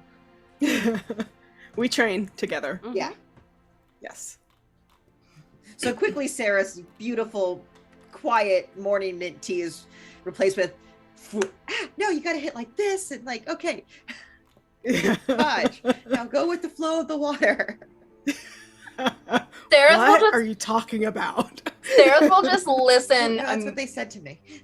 Sarah will just listen, just being like, this is slightly amusing. And like trying to imagine like what exactly it is that Aurea and Deodora are practicing. Do you want to join in? Teach you how are y'all out in the pub area doing that? Yeah. Yeah, we could. Oh, yeah. I thought you were still in the bedroom doing that. My bad. Then she'll just. There are too many jokes I can make with that. I'm just I saying know. right now. I know. Anyways, no, Sereth will just stay by the window, drink tea, and just observe subconsciously.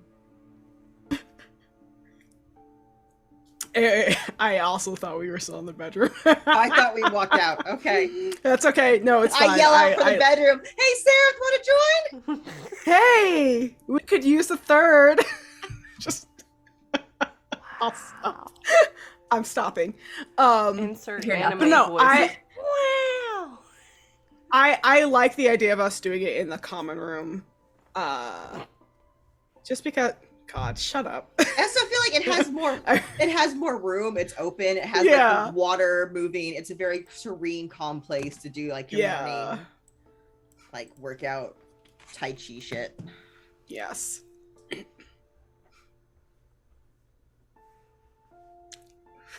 Okay. So Sarah, do you Why are you join them still or? giggling? Anyone could join if they want to learn how to throw a punch. Could be useful. Or just to center yourself. Cal is snoozing. Yeah, you're out. Yeah. Out like a light. Blackstone, you can hear the noises as you're coming out of stasis. I imagine you, because what, you're only in stasis for what, an hour? It's our first long rest. We have to make sure. Yep.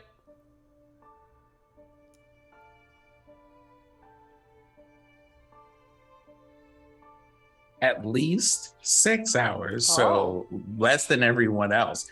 And I would be like, my programming is set to like wake up at whatever time sunrise is supposed to happen. Okay. So yeah, you would definitely be getting up around this time and hearing the commotion happening. You can see that Corbin has moved positions, at some point in your stasis, scurried from Cal's kind of hidey hole over to you and is kind of curled up right where like your kind of scarf has kind of nestled in and is curled up asleep on you.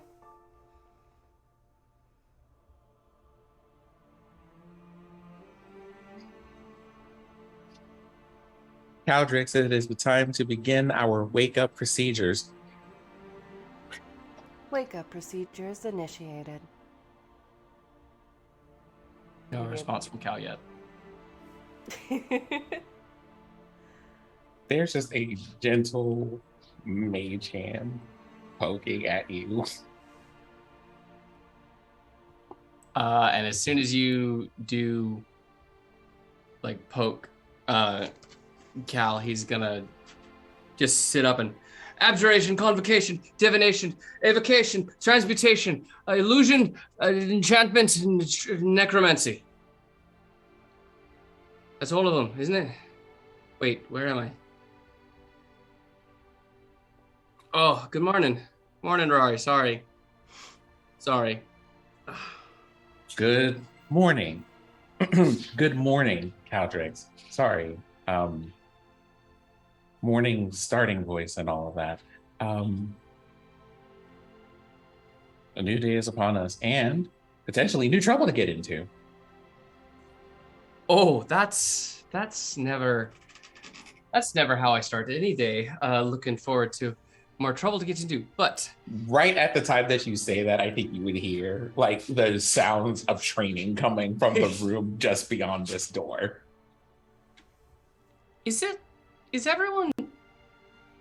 Are things okay?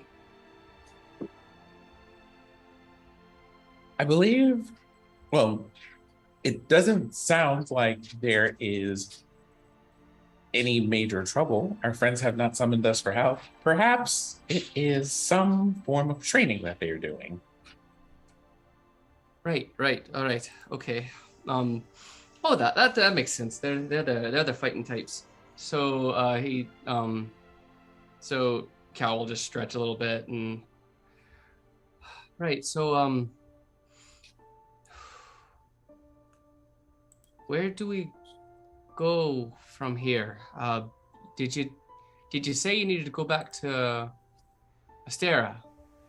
I did make a small list of errands, but before that, perhaps sustenance. I believe it is something that your life forms require both before and after sleeping. Right. That'd be good. Some breakfast then. All right. Drix.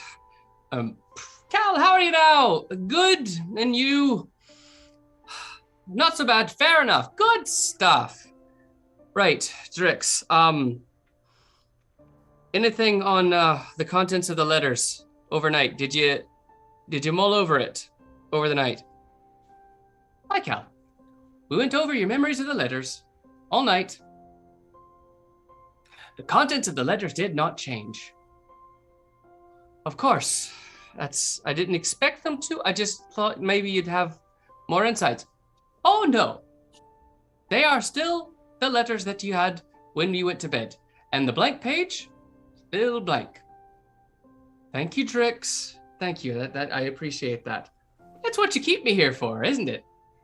And it's all right. I appreciate it. So we'll see. You might get to add to your pages today. I wanted to do a bit of research.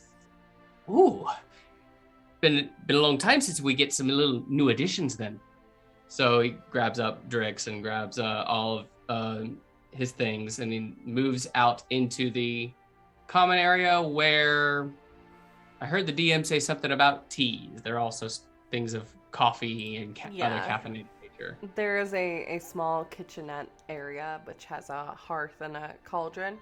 And on the kind of counter space, there are several kind of small trees that on the branches have, it looks like twine or a sticker of some sort that has a label.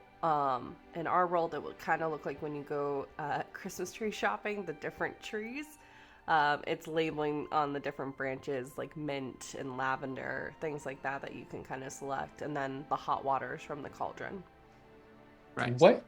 What does your training look like while you were doing it? Also, quick thing.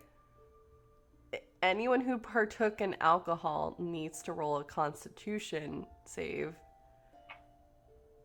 for hangovers possibilities. So see how well you're handling that alcohol. 17. Okay, man, you're fine. Need more than just a. Did I partake? If I said anything, it would have been last session. Yeah, I don't believe Sarah's chosen. I don't think I did. Nope. That is the most natural one. Oh, that you're one very rolls. hungover. Oh no. You Oh are, no. everything is loud. It's like you have almost a magical cold, which you used to get as a kid, where it's just everything is overpowering. The sounds, even talking to Drix, that just, you were annoyed. That was so much. Certainly. All right. So he is, then Cal is really trying to hangover cure himself out of here. Sure. He is looking for the strongest, most caffeinated brew of that tea that he's going for this morning. You do see there's some like coffee beans and stuff like that if you wanted to have some coffee. He's doing blank coffee. Black coffee. That's the new term. It's blank coffee. Welcome blank to coffee. Ampistrano. There you go. It's just blank coffee. Blank coffee is nothing but like near sludge from ground up beans and water. It's like, Oh god. Is Cal like visibly hungover? oh, he's actually if there's like a drip system in this coffee, you'll see Cal even like he's just drinking out of the pot. Yeah. He's just. I would say too, his normal vibrant blues and greens are a little on the paler side. Just very trying to avoid using that word. There's a sheen to his scaly. I'm not using Dimples and Dice's word. We've talked about I know. it. We're not using we it. know. We knew. Saying it without saying. So he's damp, dewy. Yes, thank little- you. He's very damp and dewy He's around his glistening a little bit. Yes, yeah. thank you. I was struggling with the word because the one I'm trying to not say popped up into it. I think Cal coming out and like being just visibly hungover, and then going straight for coffee. Deodora's like, that's. Deodora gives Oria a look like, this is what I was talking about. He's going Kind of a told you so. Go with him. And so she'll just go downstairs and just get him like protein heavy breakfast. Sure. Greasy. It's what you need. I know it looks gross in the moment, but this will actually help you absorb the alcohol in you. Nice. The coffee will not help you. You are versed in medicines. You're just dehydrating yourself. Wait, hold on. What is my medicine? Actually, I don't I would know. say if you ask. Oh, I have a +2. Brooke would introduce you quickly to her husband, the fire genasi named Sonny. And he quickly, the moment you mention someone is hungover, quickly starts to cook up what they have called the hangover special to kind of help alleviate some of this. So it's very greasy kind of food, lots of continued water Yes. as well. And a big old chunk of bread. Yeah, and a big old chunk of bread to kind of help. But Yeah. there's a ton that he will send up with you. Yeah, and I'll bring this back. I'll pluck the coffee out of Cal's hand and replace it with a glass of water and say, this does not help. This will help. Eat your Right. breakfast. If you say so. So he'll just start just sipping on it, and but as soon as he starts to slow sip it, it hits his lips, and then his eyes get wide, and he's just chugging that. I didn't know how thirsty I was till that first sip of water feeling. Just never drinks water. Only ever drinks coffee. It's not Right, like, and suddenly, my body needs it. Try to get over a hangover with Gatorade. Yeah. there you go. Somebody get the Pedialites. Yes. I just picture this is every single group house at a convention. You got that one person just hung over in the corner, the convention, and then you have that other roommate who's there I'm just doing upside down push-ups in the corner. One-handed.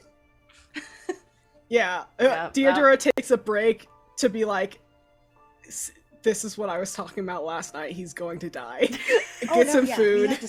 We have to stay. I get it. Get some food and water, and then immediately goes back to training. I go to join Theodora and Oria in training because it looks vaguely acrobatic, and that is a thing that my programming is made to do. Mm-hmm. Oh, the second Oria finds that out, she's like, okay, can we do this? And she's trying to again, upside down handstand, push-ups, just trying to do weird shit. For sure. What is, real quick, what is Seraph doing as now the common room has quickly become way more populated than, Seraph is definitely not used to having this much chaos in the morning. whole mood. And will do their best to just stay by the window, finish their tea. Mm-hmm. Will maybe go up and make another cup of tea and just go back to their little corner by the window until the whole, okay, I'm awake, I'm ready to deal with people Mood. Okay. And the day is yours. After a bit of fun and training time with Oria and Theodora, I'm gonna walk over to Sarah.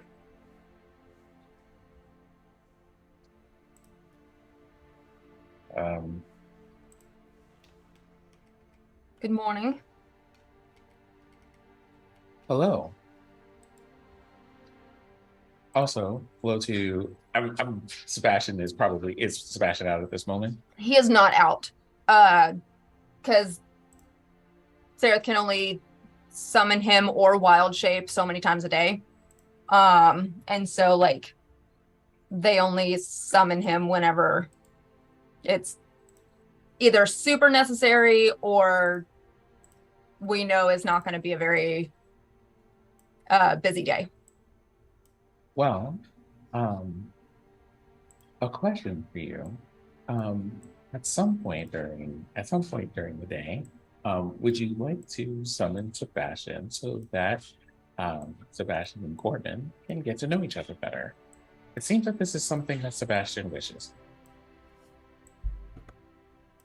That would actually be really great. I think Bash would really love that. I know he's been patiently waiting.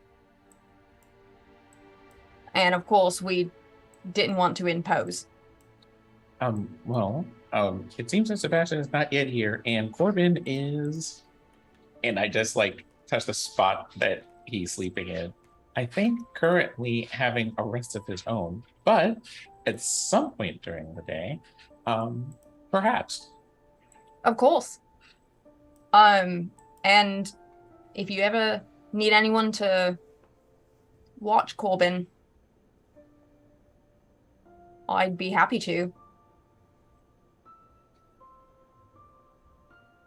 I will have to ponder that one. Internal monologue. I have to be careful with this one because I know that I'm supposed to care for living things. I do not know how often when you care for living things, you give them into the care of other people to also care for the living thing. And if something happens to Corbin, Cal is going to be very upset. It's the cutest Blackstone monologue has this- ever. Blackstone has an internal monologue as Theodora is like making sure Cal is eating that greasy ass breakfast. Like, Eat more bacon. Cal just has the 1,000-yard stare while he munches, just like there's things happening around him, but his eyes are like over in the next town as he's eating. just like not tasting the food, just trying to get something in your stomach to Nope. like sort of panic prep for the hangover day. Just like, oh god. Oh, also, what beverage is this? Mine? Yes. Oh, this is the mint tea that they have over there. Oh, this thing over here. Yes. What an interesting device. I wonder if they get this tea from the same tea shop that we were in earlier today. Or yesterday. It has been quite eventful. Would Time is starting to blend together a bit. Interesting. having probably had the mint tea from is it Mary? Mm-hmm. Before, would Sareth be able to tell if this is Mary's tea or not? It is? Okay.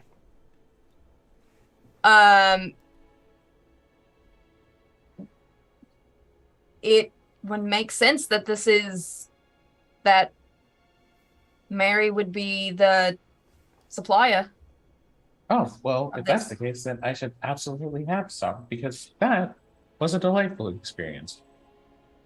Yes, I prefer the mint, or the lavender, but you had the orange yesterday? Okay, well, perhaps I will try mint. Pomegranate you might like. But the mint also sounds interesting, and I just like waddle off to go and get mint tea.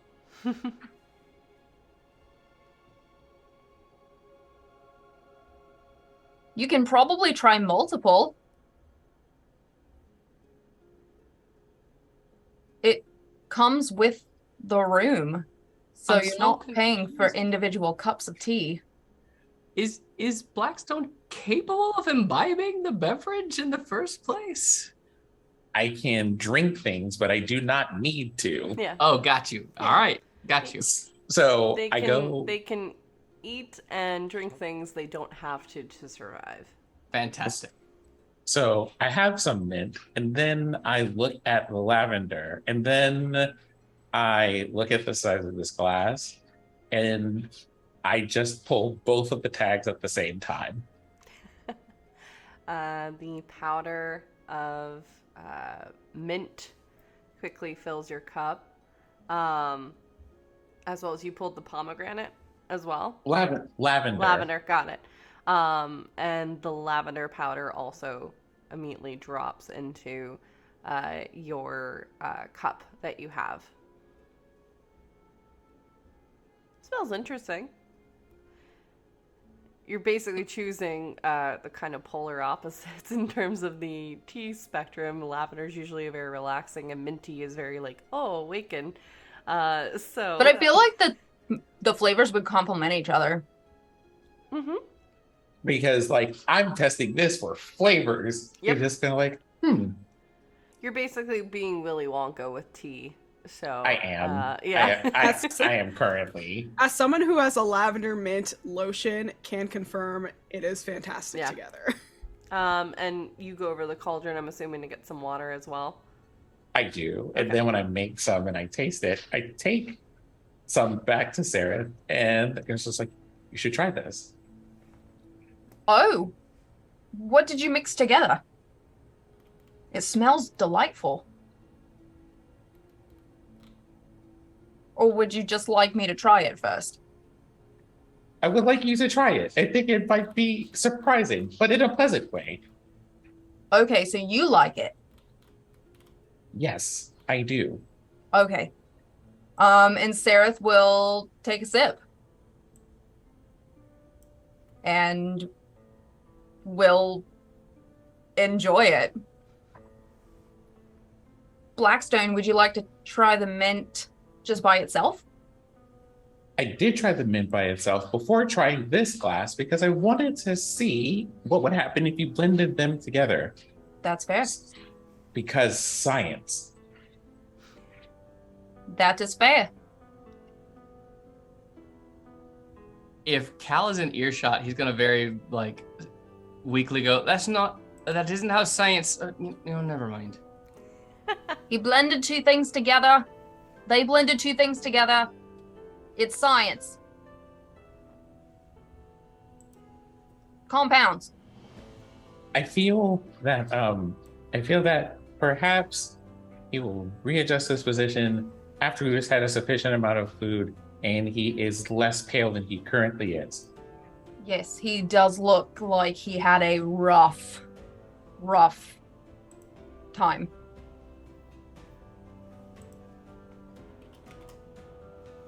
I wonder what hangovers are like. Not pleasant. Be glad you No. can't have them. They're the worst. Awful. It Question. Sorry. I can try to describe it to you if you want. Just to give you some sort of reference. I will attempt to comprehend to the best of my abilities. So I know that my hangovers, not that I get them very much because they suck, but it's... What's it like when you get hit on the head, Blackstone?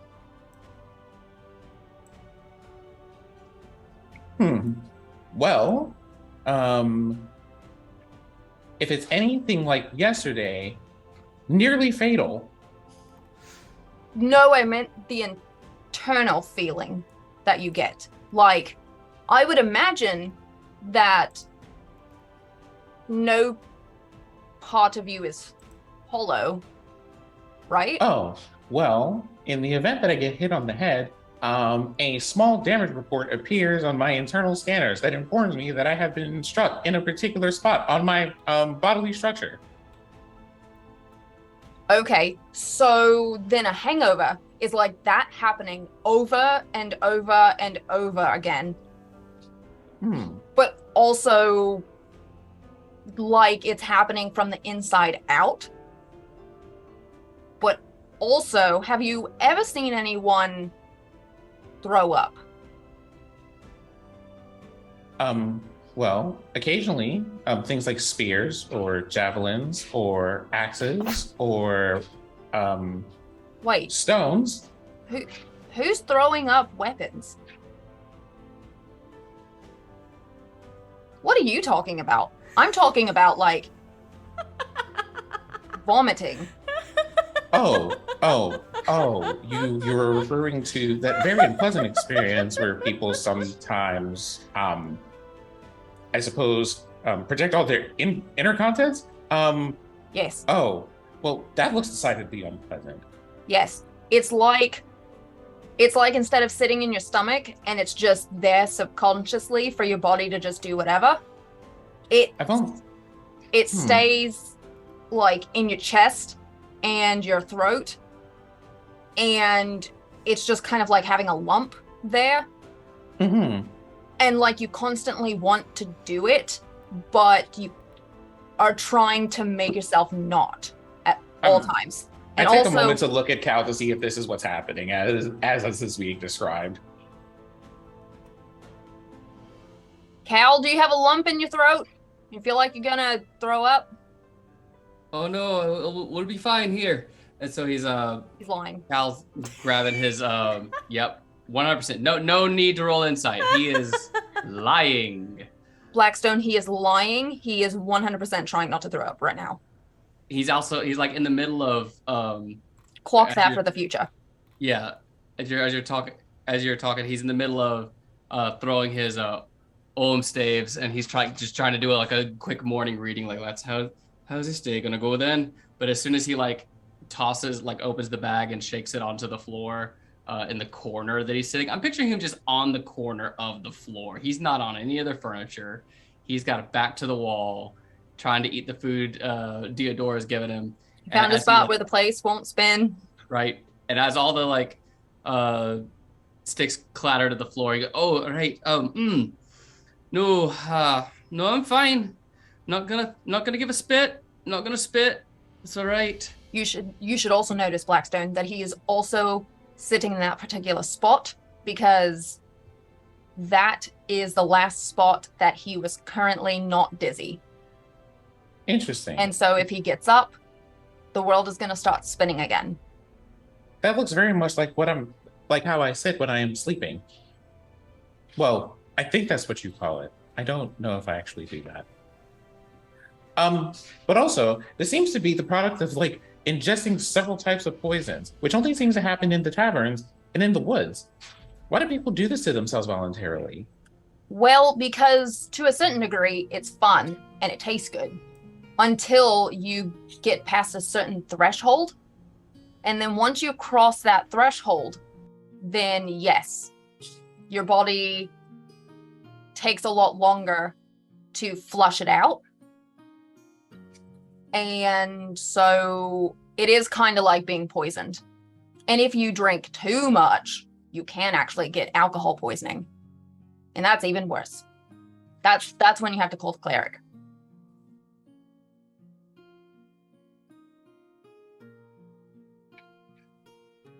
My structure of resistance to poison, so that means I should drink more.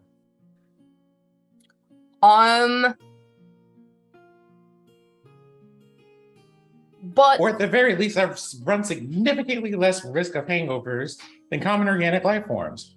Probably This could be interesting. My guess is that while you can drink, you can't get drunk. That's my guess. From what I've observed of you in the past day. Well, maybe I'll be able to find that out during the or maybe the next tavern excursion. Tavern excursions. Perhaps a tavern excursion. Well, always take a friend. The buddy system. The buddy system? Yes. What manner of programming is this? It's the buddy system. You have someone's back and they have yours, no matter where you go. I certainly hope I don't. I understand that all of you require your spines and things to remain upright. Not literally. It's a figure of speech. Oh, do you mean like having guards in your pocket? Having what in your pocket? Guards? everybody in the room can hear this, and I think Ori and Theodora know exactly what moment I'm referring to. Okay.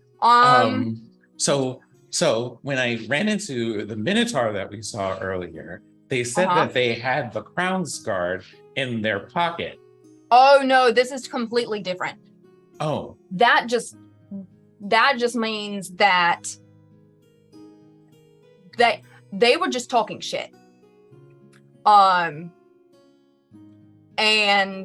I am learning a lot today in terms of idiomatic phrases. Having someone in your pocket means you've paid them to be there. Mm-hmm. And you can force them to do things because you've paid for them. Like a significant amount of money.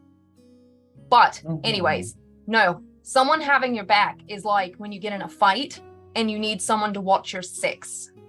Do you know what that means? My six what? A noun is missing. Okay. So you can only see like in front of you and then like your peripherals, right? You can't see directly behind you unless you like turn. Right? Oh. Mm-hmm. Okay. So someone having your back is having someone with you so that they can watch your spot behind you that you can't see. Ah. And then you do the same for them. Oh, you mean like a clock arrangement of some sort? Sort of, yes. Yes, that's where the 6 comes from. If you're the 12, someone's watching your 6. Or if you're facing the 12, someone's watching your 6. Is there an actual clock nearby?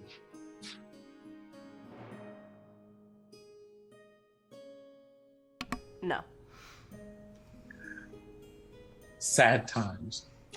Note to self, I am going to have to go and find the clock. I am going to take the number 6 from it. I feel like it will be very important later.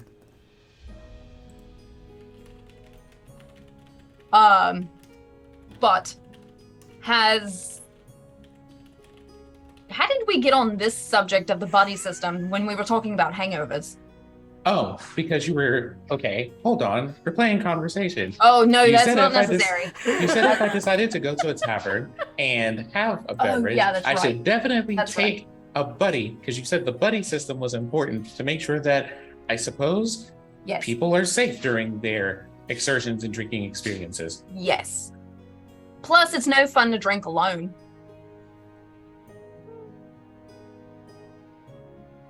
I suppose that is true. Most of you are social creatures and prefer to do things with other people. Plus, if you get really, really drunk, who's going to help you with Corbin? That is also a way that someone else can have you back. Is making sure that Corbin is safe as well. Internal note, I should teach Corbin first aid. Yes. Give Corbin a little knife. Oh god, But it's gonna be like anyways, from the tea. Spelljammer. Sorry. Anyways, hangovers suck. I don't recommend trying one even just to see what it's like.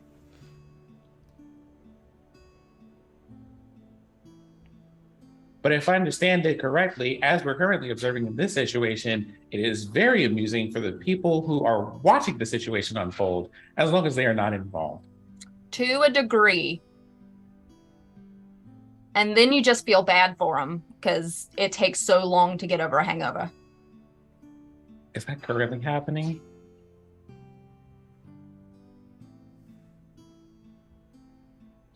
Like, it's Cal, like, are you okay? oh, you have a hangover. You overdid it. Ha. About this time, Cal is like getting to his feet and things. He's finished eating. He's gotten the water in him. He starts getting to his feet and he says, I'm sure we have each our things we'd like to accomplish today.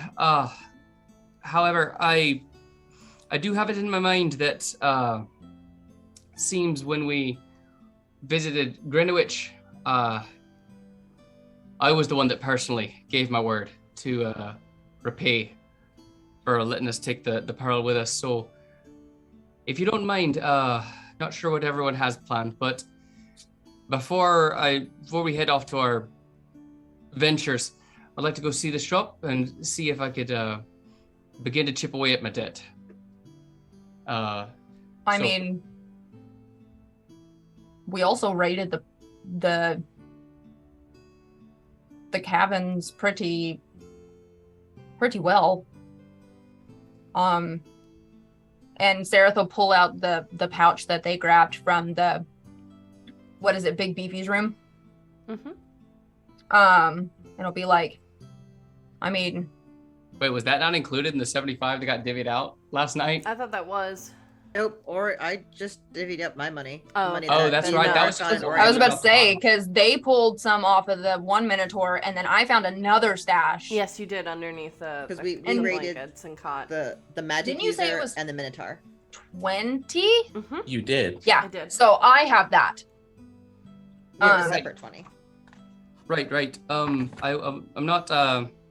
not asking for anyone to contribute, their share of what we got, especially since I hopefully intend to keep this around. The spell itself is going to come quite useful, I'm sure.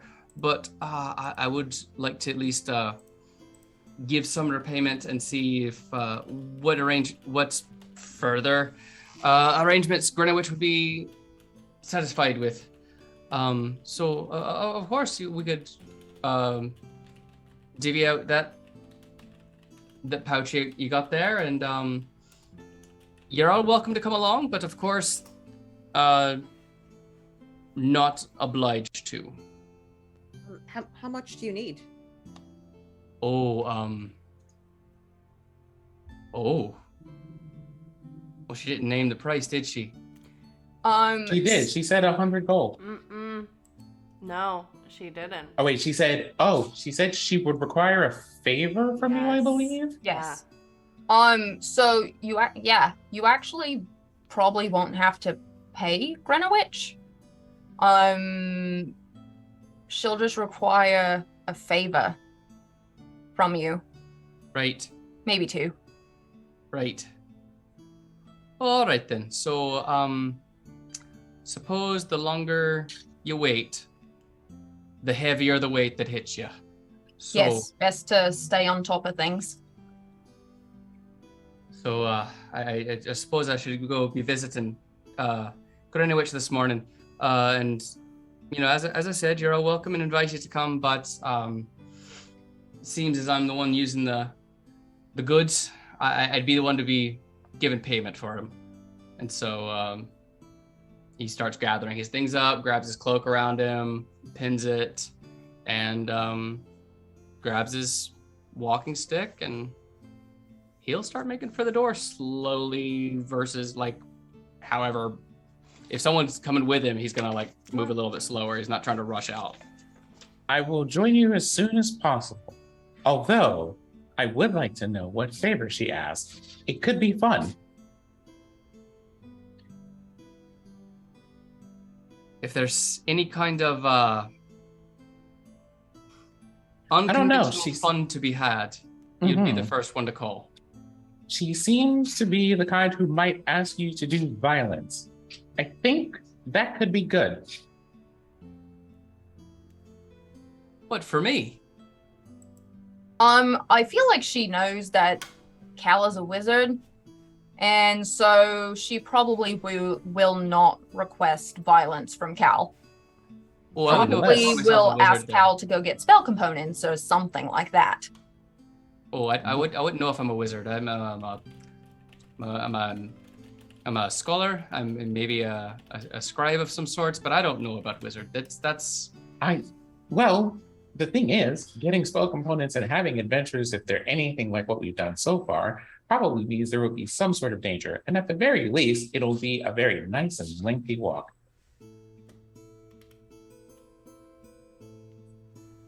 Hoping you're wrong.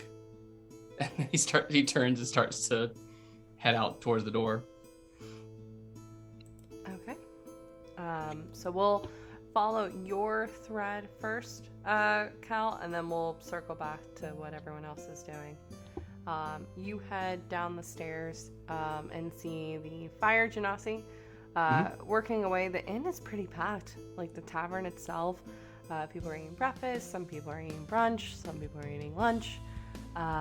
Few people are already very intoxicated already. Perhaps they went to bed intoxicated. This is still from last night. Al picks up the pace. He does not want to be in the noisy room You for any longer than kind of possible. scurry out. You make your way, towards the center of town, where Grenowitch's shop is. And you do see she has several customers that are coming up to the window. If you remember, she's a centaur that just has this little shop with a window, and she's currently helping out a woman who looks human in sorry, my brain just quit.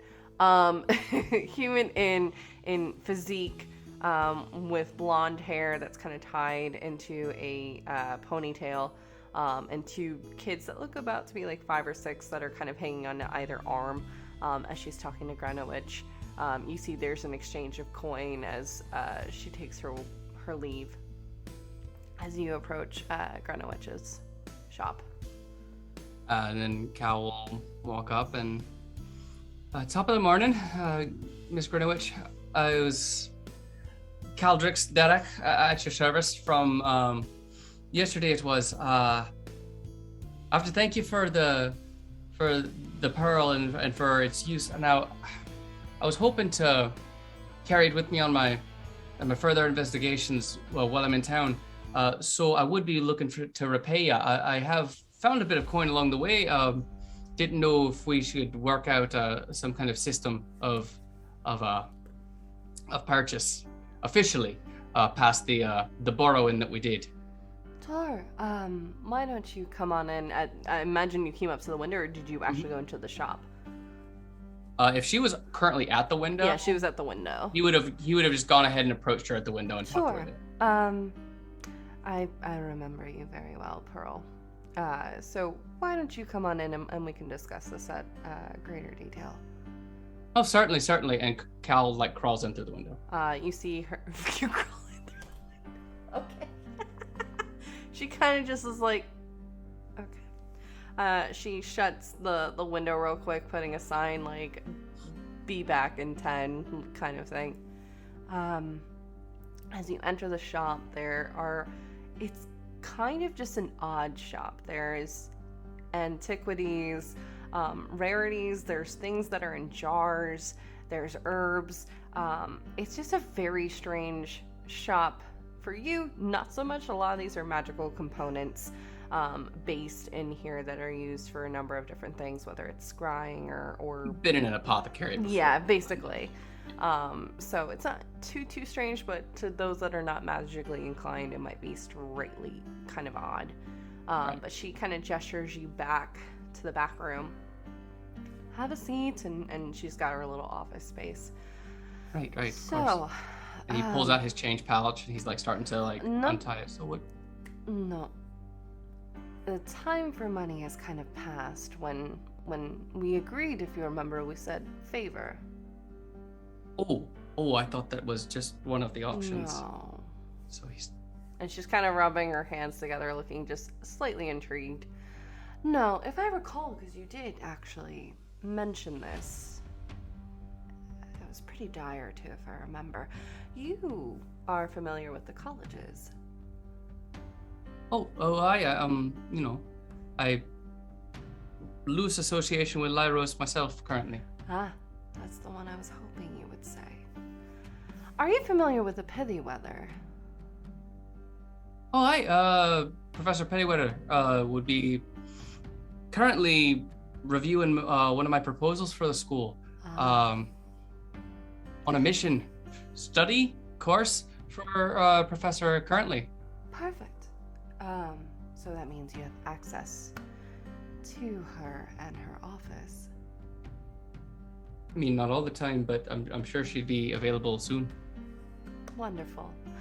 Well, it's not so much for me, but one of my associates happens to desire an item that Pennyweather has. It's basically the equivalent of that pearl that you needed so desperately. They desperately need it as well. So if you wouldn't mind, you're a creative lad, I can tell. Perhaps picking this item up without Pennyweather necessarily knowing.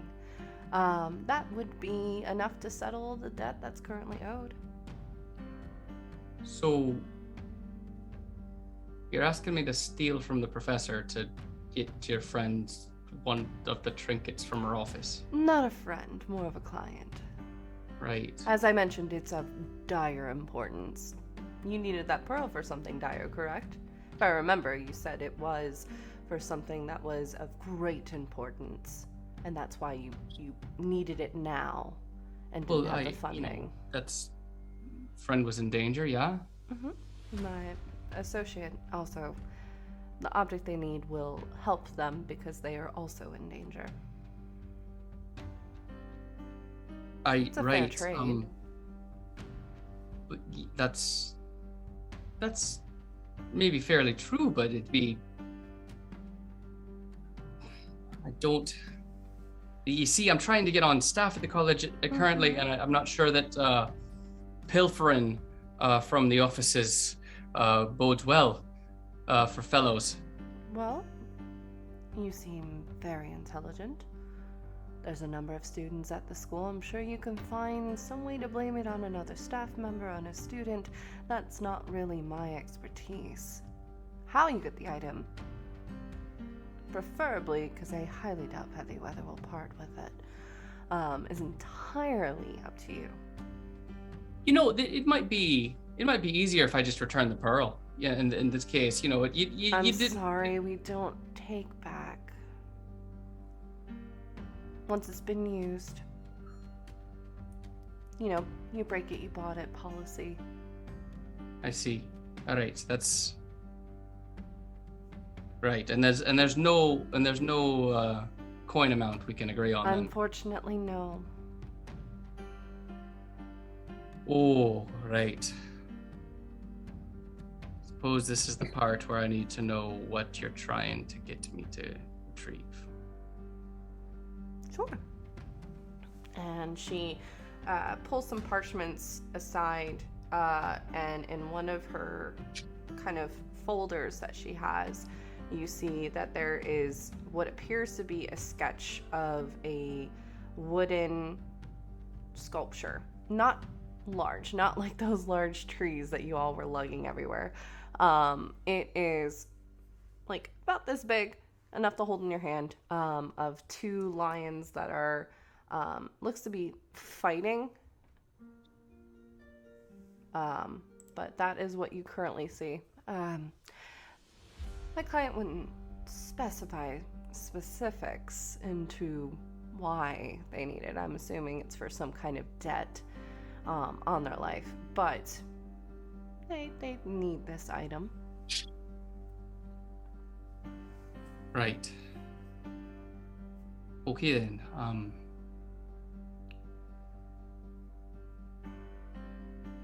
Is there a deadline, a due date on your favor? No, it takes as long as it takes, but obviously the longer it takes, I am going to wonder. As one does.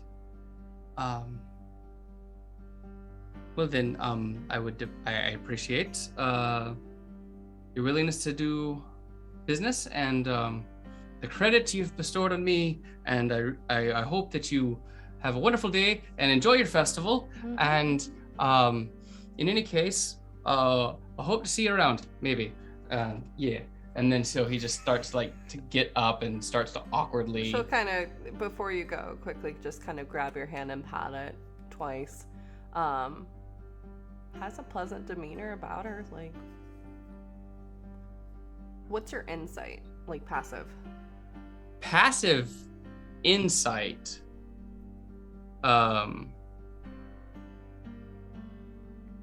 Is a 10. Okay. You are not getting any like malicious intent from her. Right. She is not trying, like, although this request is very out there and goes against probably everything that Cal stands for. It's sketchy and it's cheating and copying homework. Sure. But in her, like, what she is giving you is this is actually a dire situation. This is something that is going to be helpful. She's not being sneaky or conniving. She's not, being a godfather of sorts. There is genuine honesty that's coming from this. Okay. If that, to give you a paint that picture. Mm-hmm. Okay.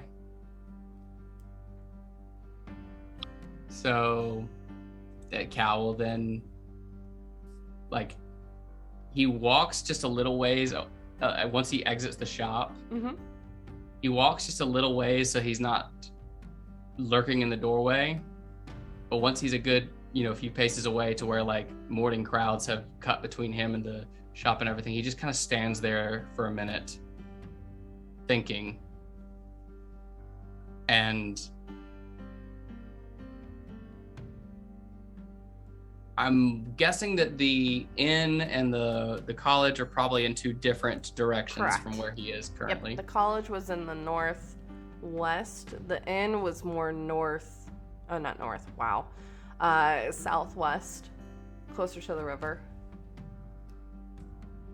Near the entrance of the tea leaves in that section of town. He will turn over things in his head and then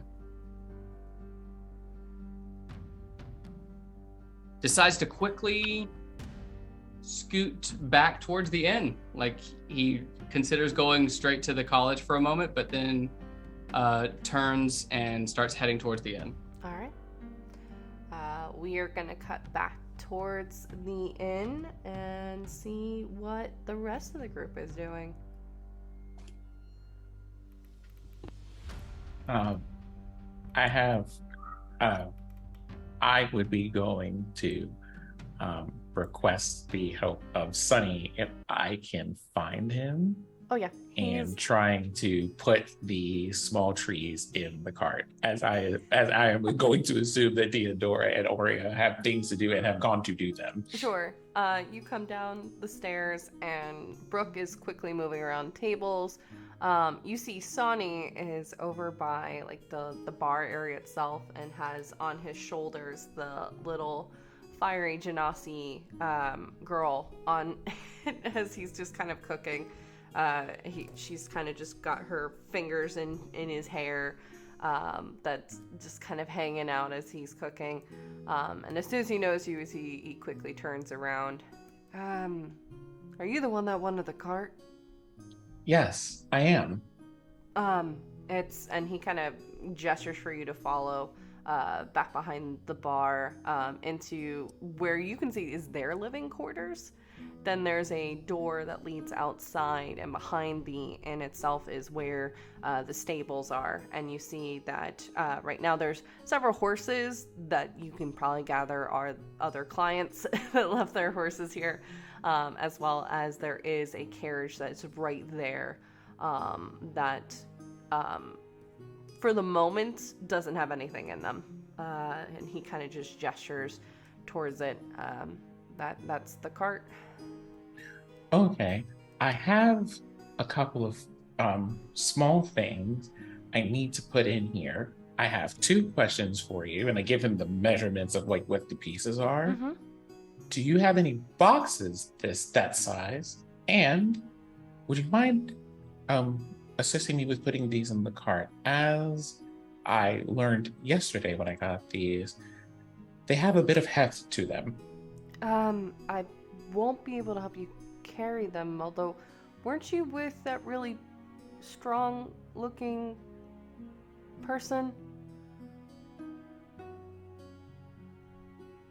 Indeed, I was.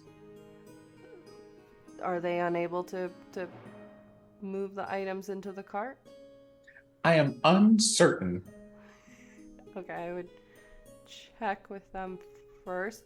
I do believe we have some empty boxes downstairs from some of the beers and ales that are done, so you could use those.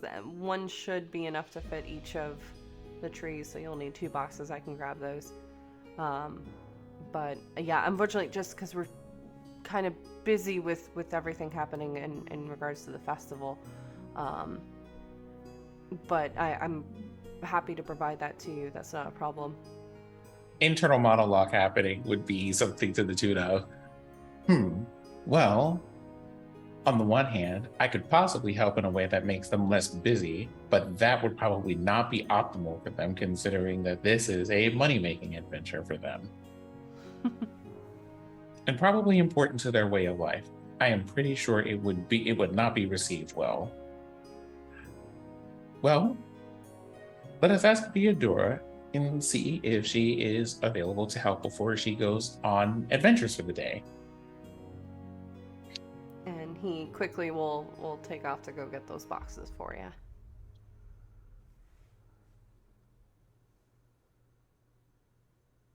Several seconds later, Theodora.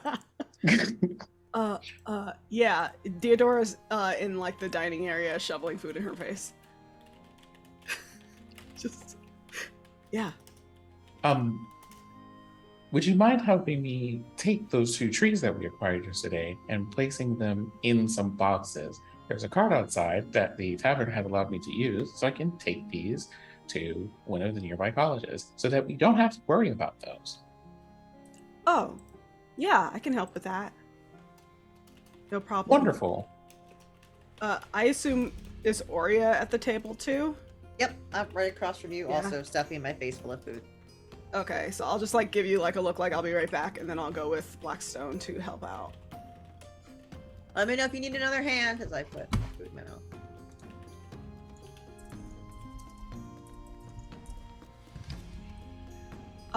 Yeah, and then I'll help load the stuff into the...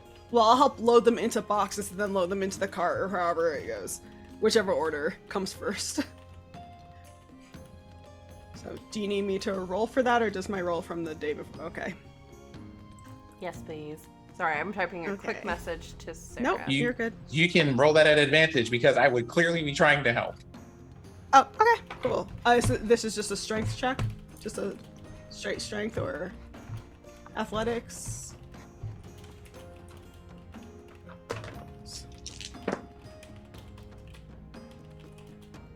Goodness for advantage. Okay, so my first strength check is a 23, and the second one is a dirty 20. Okay, you have no problem at all. Lifting those items and carrying them downstairs. It does take you obviously 2 trips because you can't Yeah. carry them both at the same time. But yeah, that would be something that you have no problem doing. You see the boxes are readily available. The carriage is set up. You see Sonny, the fire genasi, now has both kids are kind of doing that whole skipping game, and he's handling it while also trying to cook. You see him like breathing over the oven of sorts to kind of cook up some more food as he's also trying to... He's holding everything down as Brooke is also holding everything down. It's quite busy, but they are trying to assist you as much as possible. Yeah, so I'll get everything packed up into the cart and say, did you need anything else, Blackstone? At this moment, I do not think so. The cart at the very least has wheels, so leverage and gravity should hopefully help with me getting this cart to where I need to take it. Okay. But if something does happen, I will send. What is your favorite bird? To eat or?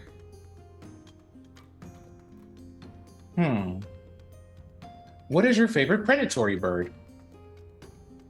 Oh, a falcon. Okay. If something happens, I will send a falcon back. Okay. I look Blackstone over where are they keeping a falcon? Oh, okay. I thought you had a mouse. I do, but I also have the ability via magic to ask other creatures to help me and do small tasks, like finding people. Gotcha. Okay, sounds good. I don't know where I'll be, but I assume your magic can just find me. Well, either that or the falcon can, hopefully. At least I know enough about what you look like that they'll be able to find you. I don't imagine that you will be particularly hard to spot. I assume not, but I also don't know what everybody in the city looks like. Understandable. Also, thank you very much for helping me. Oh, you're welcome.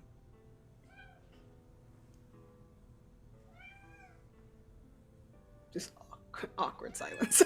Sorry, I was dealing with Salem. No, see, not you.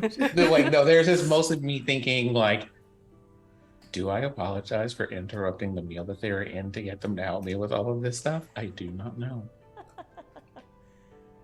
I'll say Deodora didn't seem bothered by it, so. Okay, well, hopefully I will see you sooner than later, and this will happen without incident. And then, how do I move the cart, DM? So instead of the usual traction where you would put 2 horses in or a horse, you can see that there's a bar that comes down. If you think of it like those, if you've been to a run fair, kind of those people that are pulling, think of No, I mean, I know exactly what this looks Yeah. like. I can visualize it. yeah, so you're able to do that. You're able to kind of pull that down, and then you'll have to pull. Why don't you do a strength check to see how well you're pulling the cart? Okay. Not very well, I don't think. No, not very well at all. It's one of those things, you see me, jump up to go grab the bar, and I grab the bar, but then I just, hang in the air for a couple of seconds. Theodora just standing there watching, this is strange. Just waiting for, okay, well, and next? Oh. Do you need help?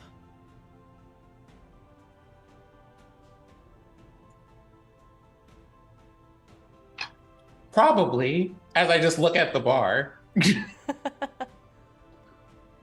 And then down at Deodora.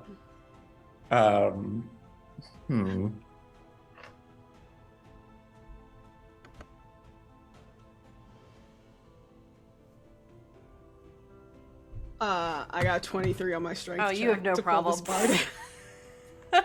I just imagine me still sitting here dangling, and Deodora just reaches up with one arm and just pulls this down to the ground. Goes, Yeah. Actually, there you imagine go, two little buddy. fingers just going up and pulling the Yeah. bar down. And again, I'm pretty sure she's shorter than everybody in this group. It's just She's there you go, short. little buddy. And where are you heading?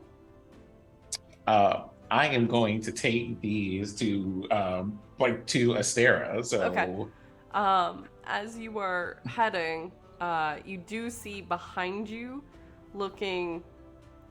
Cal, what expression are you wearing as you're heading back towards the to the inn? It's the most concerned and worried as he walks down the street, but if he has seen, if he sees Blackstone leaving the inn at that moment, he was returning specifically to go see Blackstone. Yeah. For that moment. And so if he sees him like walking away from the inn as he gets in sight, Cal is going to pick up the pace and actually he'll be running. He's a running All to right. try to catch up with Blackstone at the moment, because that's exactly who he needed to come see. Yep. And they're heading away from you because they're heading out of town and heading towards Astera. Right. While that is happening, let's bamf back to Sereth and Oria, who are in the common room. What are you doing in this time? Sereth is probably remembering that they should go check in at work. Yes. And also waiting for Cal to come back, to see what the favor was that Grenowitch gave. Can we see the street from our window? Yes. Okay. Then Sereth would be like watching out the window for Cal to come back, especially knowing that Blackstone is leaving. And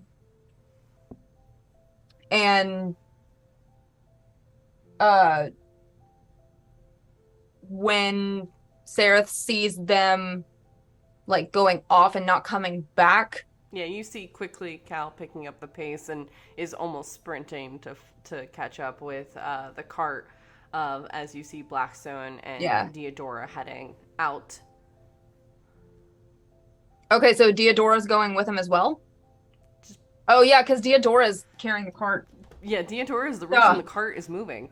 So yeah. As soon as Sereth sees that everyone else is leaving except for them and Oria, Sereth will be like, our compatriots are leaving us here. I think I'm in the bar because I was eating. Yeah, you went with downstairs. Deodora, so I'm downstairs. Okay, then Sereth will go get Oria. And I do want to say, Deodora wouldn't have left without telling Oria, like, Blackstone needs more help, so I'll be back. Like, she would have at least told you, like, where she was going. Oh, if you had said that you were leaving, then you would not have left without Oria. So I would have already been on the road with them. Okay, let's then just all we're- go then together. we're all Let's just- going. Let's just all go together. Oh. No, I Not don't. in a way to leave. Like Oria's like, okay, so we're leaving, and it's like eating bacon, and she's like, oh, do you need help? I'm taller than you. Do you want to drag it? Cool. Just eating bacon on the side of the road. Ori, have you tried Just flying yet today? Nope, this is the first time I've been outside. Okay. Oh, but Yeah. how do my wings look? Sorry. They look fine. I mean, the color's back. If the color's back, then yeah, as soon as I went outside, I'm up in the air.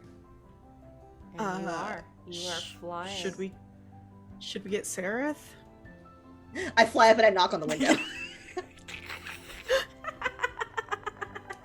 I love that. Immediately. Right in front of you, Sarah. Yes. And Sereth will 100%, because they were already watching for Cal to come back. Mhm. So, yeah, 100%. Sure. Uh, So we'll say for the sake of brevity, and I thank you all for your patience. We're going to go over just a bit, because next week is going to be very packed. So we've got a couple things to resolve, and then we will end for today. So thank you so much for your patience. We'll say, Sarah, if you quickly make your way downstairs, making your way, and you head over to where everybody's together at this point. Cal, you've caught up. Right. And all of you are now passing the tea leaves, because that was just down the street, a few blocks. Head outside the city. You can see the caravans are in full swing. You can see that there's like sparks of magic happening. as you continue down the road, which is still pretty foggy, and you head to Astera. Oria, you would notice immediately the wards are still up.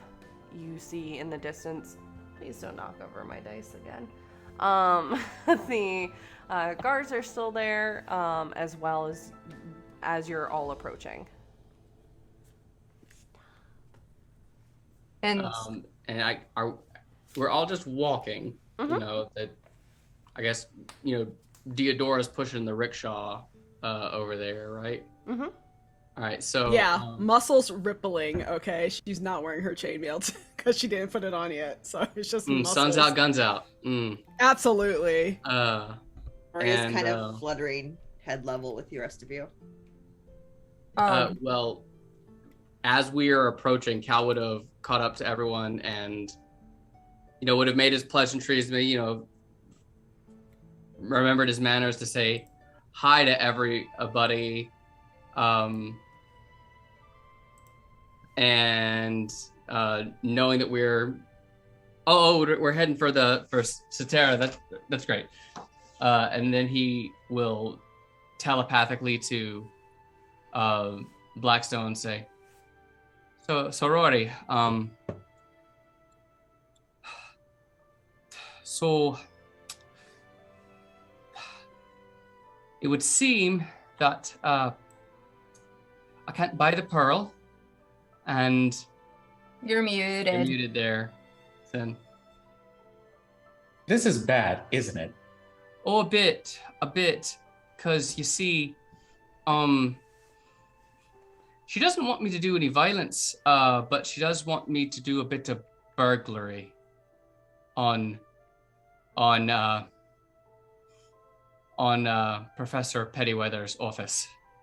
Okay, well, that could... Oh, sorry, hold on. Oh, well, that could be problematic because that was specifically a thing that they asked me not to do after taking my first class. Right, I know. On the other hand, it is something that my programming supports. Right, and I know that you don't do the thieving anymore. However, you know how, and so as I wouldn't want you to re-incriminate yourself there. I'm a bit worried that I don't particularly want people in town, especially people who would be doing some burglary and thieving, to have an interest in hunting me. But at the same time, I don't know how to steal. So what everyone hears me say out loud and not telepathically is, well, this doesn't seem like too much of a problem. Deodora said that they would kill them. Blackstone, would you? Am I What? Who am I killing? So, no, you don't. So you're having a moral dilemma. My apologies. I forgot to use my insight voice for that one. No, you're not killing anyone. You're not killing anyone, Deodora dear. It's surely we could come away from this without violent end. Who's Shirley? I can take care of it for you. See, I was trying to avoid a fight, and it would seem I am specifically instructed to definitely avoid a fight. And who's fighting? Suppose it's out. So, could we take a moment? Could you take a moment there before we get too close? Like, because I'm guessing we're still like a pace away from Astera now. Were you having that whole conversation? I was imagining y'all were still going down the road. No one's in the direction you're at. I'm imagining this is taking place before you actually even get within sight of the school. So there's a stretch of solid. There's a solid road where there's nobody on it. You're got it. So it's the place in the anime where all of the background scenery looks exactly the same for like 5 whole minutes. Yeah, and has like no details. Just a loop. Yes. Yeah. Back scroll it's looping. Like, It's a Flintstones episode. Everything's the same. Mm-hmm. So, did you have that whole conversation telepathically? Until he Except- said Theodore could kill them. Oh, Yeah. That's the only thing you've heard me say out loud is, but Theodora could just kill them. Yep. oh, Sarah would have asked you a long time ago then how your conversation with Grenowitch went. Oh, she wants a favor then. What kind of favor? One that could come later. And then that's when he would have had the conversation, because he doesn't really want to talk about it to everybody yet. He just wanted to talk about, because all he really needs to know is Theft 101 from Blackstone. But then now that it's all out there, all right, so it's out apparently. Well, if I'm gonna kill somebody, I have to go back to get my sword. No, I'd really rather you not. You see, What? I can't. It would seem that there's someone who desperately needs something from Professor Pettyweather's office. However, it seems to be something they can't get from Professor Pettyweather, and asking Pettyweather's permission isn't an option. So Grenowitch wants me to Well, take it. Oh, and you're not comfortable with taking it. and he's honestly not good at it. What is it that they want us want you Blackstone to is take? out here roasting. All right, so apparently there's this carving, statue. There's a figurine of a couple of it was two lions fighting, correct? Mhm. Of a couple of fighting lions. I wouldn't know its significance. I didn't recognize it at sight, but apparently it resides inside of Pettyweather's office. Now, Pettyweather's office is not a place that is open to the public. Very appointment only. However, being currently on assignment from the professor, I suppose I could check in. However, I wouldn't want to put anyone in danger. I wouldn't want to put anyone at risk. So I was just going to see if you could... Well, Caldrix. Is it for sure? Sorry. Oh, no, sorry. Do continue, Warrior. Is it for sure something magical or something that's dangerous? Maybe it's just so we had these pranks back at our school that we would sometimes the monk kids would steal things from the cleric classes, and it was never anything bad. It was just haha, we could do it. Oh, Maybe it's a prank kind of thing. If Grenowitch is asking for this to be taken as a favor, then it means it's important. Right, and Grenowitch was very, very keen to keep the confidentiality of her client, and so I don't know the purpose. However, from what I know of Professor Pettyweather, the list of mundane items in her study would be much shorter than the list of magical ones. Well, then would that mean there's a register of it? We could maybe find out what item it is before deciding to go through with it. Also, knowing what it is would help if we had to take it, whether or not we could touch it or not. Cal, I do have a question. A very simple one, I feel. Does it really matter how you get the item as long as you get it? Well, that's I was about to say, if the answer is you just need the item, that's a then good... Why don't you just ask them? Oh no! oh no, it's not that kind of. Grenowitch was very, for some reason, she was very keen to say that I shouldn't ask the professor.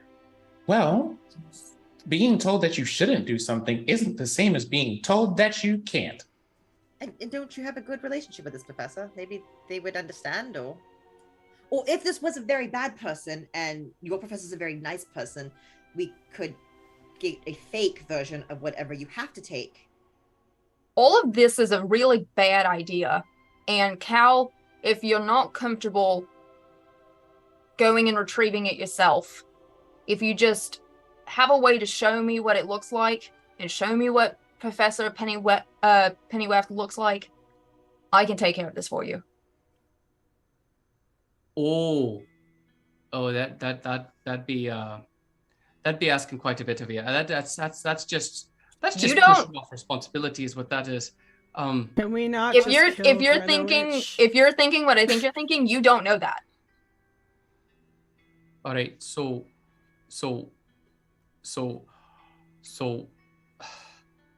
Well, didn't you say it was for all of us to begin with? So now isn't it kind of all of our responsibilities? And if we are staying together, if you get in trouble, that means all of us would be in trouble. And like, we've already decided that we can't. Like, what's going to happen? If they kill you, then we have to avenge you. And either way, like, it seems like a lot of work on our part.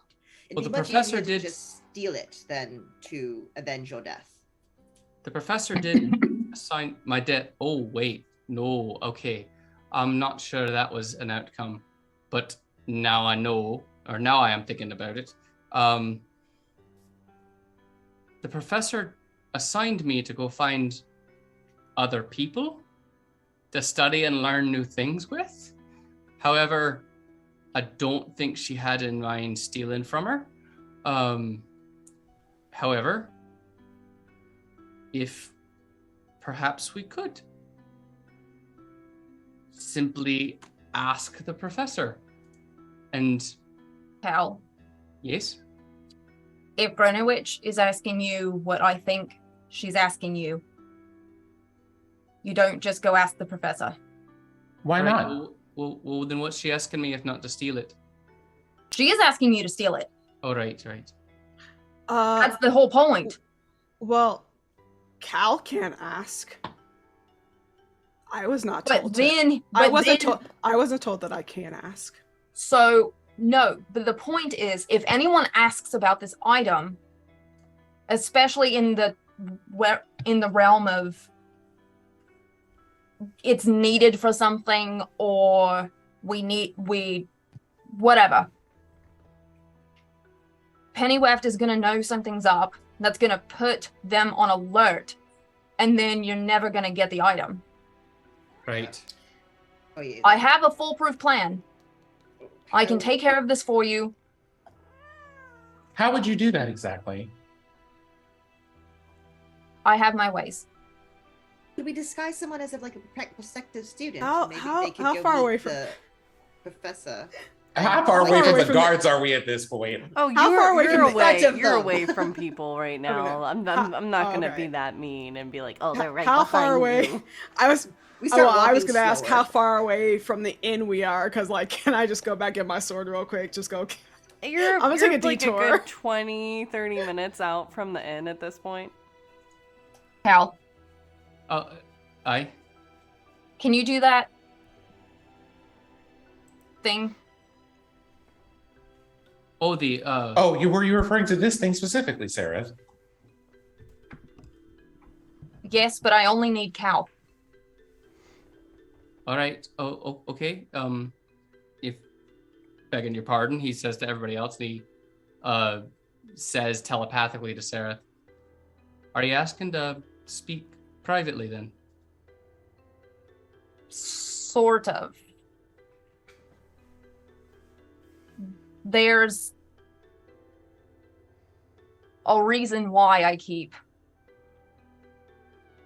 insisting on helping. And Sareth will mentally show you what she really is, or what they really are. Oh, so like revealing their change. Oh, I see then. Oh, well, you're one of the change folks. So But obviously this isn't open information. right. So you disguised as me. No. Then what? What did I ask of you? What were the two things I needed? You asked to know what the professor looked like and what the item looked like. Yes. Right. So. Oh, I see. Then. The problem there is professor's office is lots of magical wards and lots of magical fail safes in there. It'd be quite difficult gaining entry unless you are expected or let in. I don't even know how. First time I was there, the wee lad Sam, he actually had a key with him, a note that let him in. But if I'm disguised as the professor, I'm sure you could. I'm sure at least someone would maybe let you in. You know, Deodora, if they're going to go and they aren't going to need the whole group of us to do it, perhaps you can grab whatever weaponry you have and go, I believe the word that you use is hunting. Are you saying this out loud or in my head? That is a telepathic message. Okay.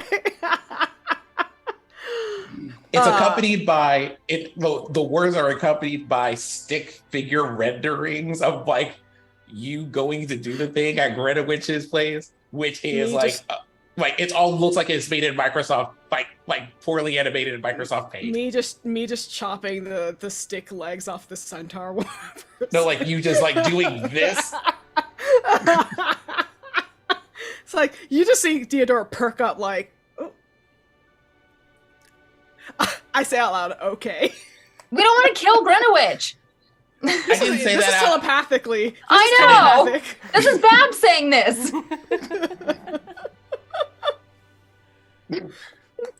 All right, and we'll say with that, at this point, as you all continue to Astera, heavy with the weight of the 2 art pieces that are in the cart, but also this newfound ripple.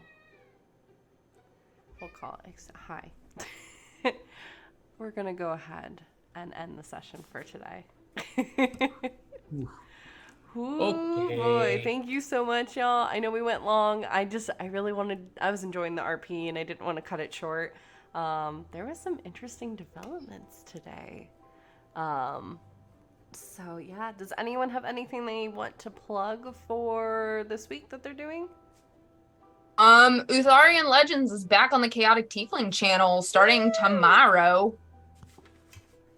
His hat. That'll be Woo! great. I do want to also plug too. If you type in !Sephi or !Simon, we have links to 2 incredible GoFundMes that are trying to help out folks that are trying to take the next step in their life, which is incredibly important. You can also enter in TTRP GIFs, !TTRP GIFs, because RoboGoblin is almost fully funded his 6th adventure for the Radiant Citadel. I think they're almost at the halfway mark. So if you can help out there, that'll be great. I'm back to full-time streaming this week. If you haven't watched Fables, which I know April is on, go check it out. It's so good. As well as North by Northwest, which was announced too. Dreadful Tales finale this week. Woohoo! Oh yeah, Starting Tuesday and Wednesday. that is starting this week. It's, So 6 parts, 3 weeks, something. I don't. 6 parts, we're 2 weeks, 12 people, 2 ongoing storylines that are merging into a finale of epic proportions, and I don't get to be with my best friend. I know. What the fuck? They keep tearing us apart. I got your wife. I don't got you. Oh, I know. Well, she's There not you my wife go. yet. We haven't gotten married. Oh, there you go. That's gonna be the finale. But yeah, returning for Urkir as Urkir Stormslayer, who is I love pissed it. off. And I don't believe has been announced yet, but I will be on a thing tomorrow night. So just keep an eye out on the Twitters. Cause yeah, I'm gonna be doing something kind of fun. I'm excited about it. As well as playing Dead by Daylight tomorrow morning. So come hang out. As well as keep an eye on the Twitter because I know I've been teasing this for weeks. hi, life is stressful. We have a Patreon that's launching on Tuesday. So there are some awesome things that are going to be coming out. And if you want to support this cast, I highly recommend checking it out. So go ahead and do that. And we'll be back next week for our Harvest Festival. I'm going to tell this right now. If you come in Harvest Festival-y kind of clothes, I will give you inspiration. I'm going to just tell you that now. Is inspiration stacked? I will allow inspiration to be stacked. So What does Harvest Festival look like? Because fall clothes. So think of like plaid and like okay, yeah. I'll get my pumpkin spice latte. There you go. I will count that. I hate pumpkin spice latte. Oh no, don't do that. Do something then like an apple cider or something. No, Hot that was a joke anyway. Okay, good. I'll figure something out. Listen, as long as it's not cherries, I think we're all fine here. Anyways, on that note, My favorite fruit. we are going to get out of here, y'all. Thank you so much for today. We're going to go and hang out with Blizzbear, who's playing some Valorant. Right. So, There is I believe, part of a tournament for Team Neat Dudes. oh, let's go hang out and support Blizzbear in that, y'all. Thank you so much for today. And we will be back here. Make sure to take a long rest, get some TLC, and we will be back here next week. Bye, y'all.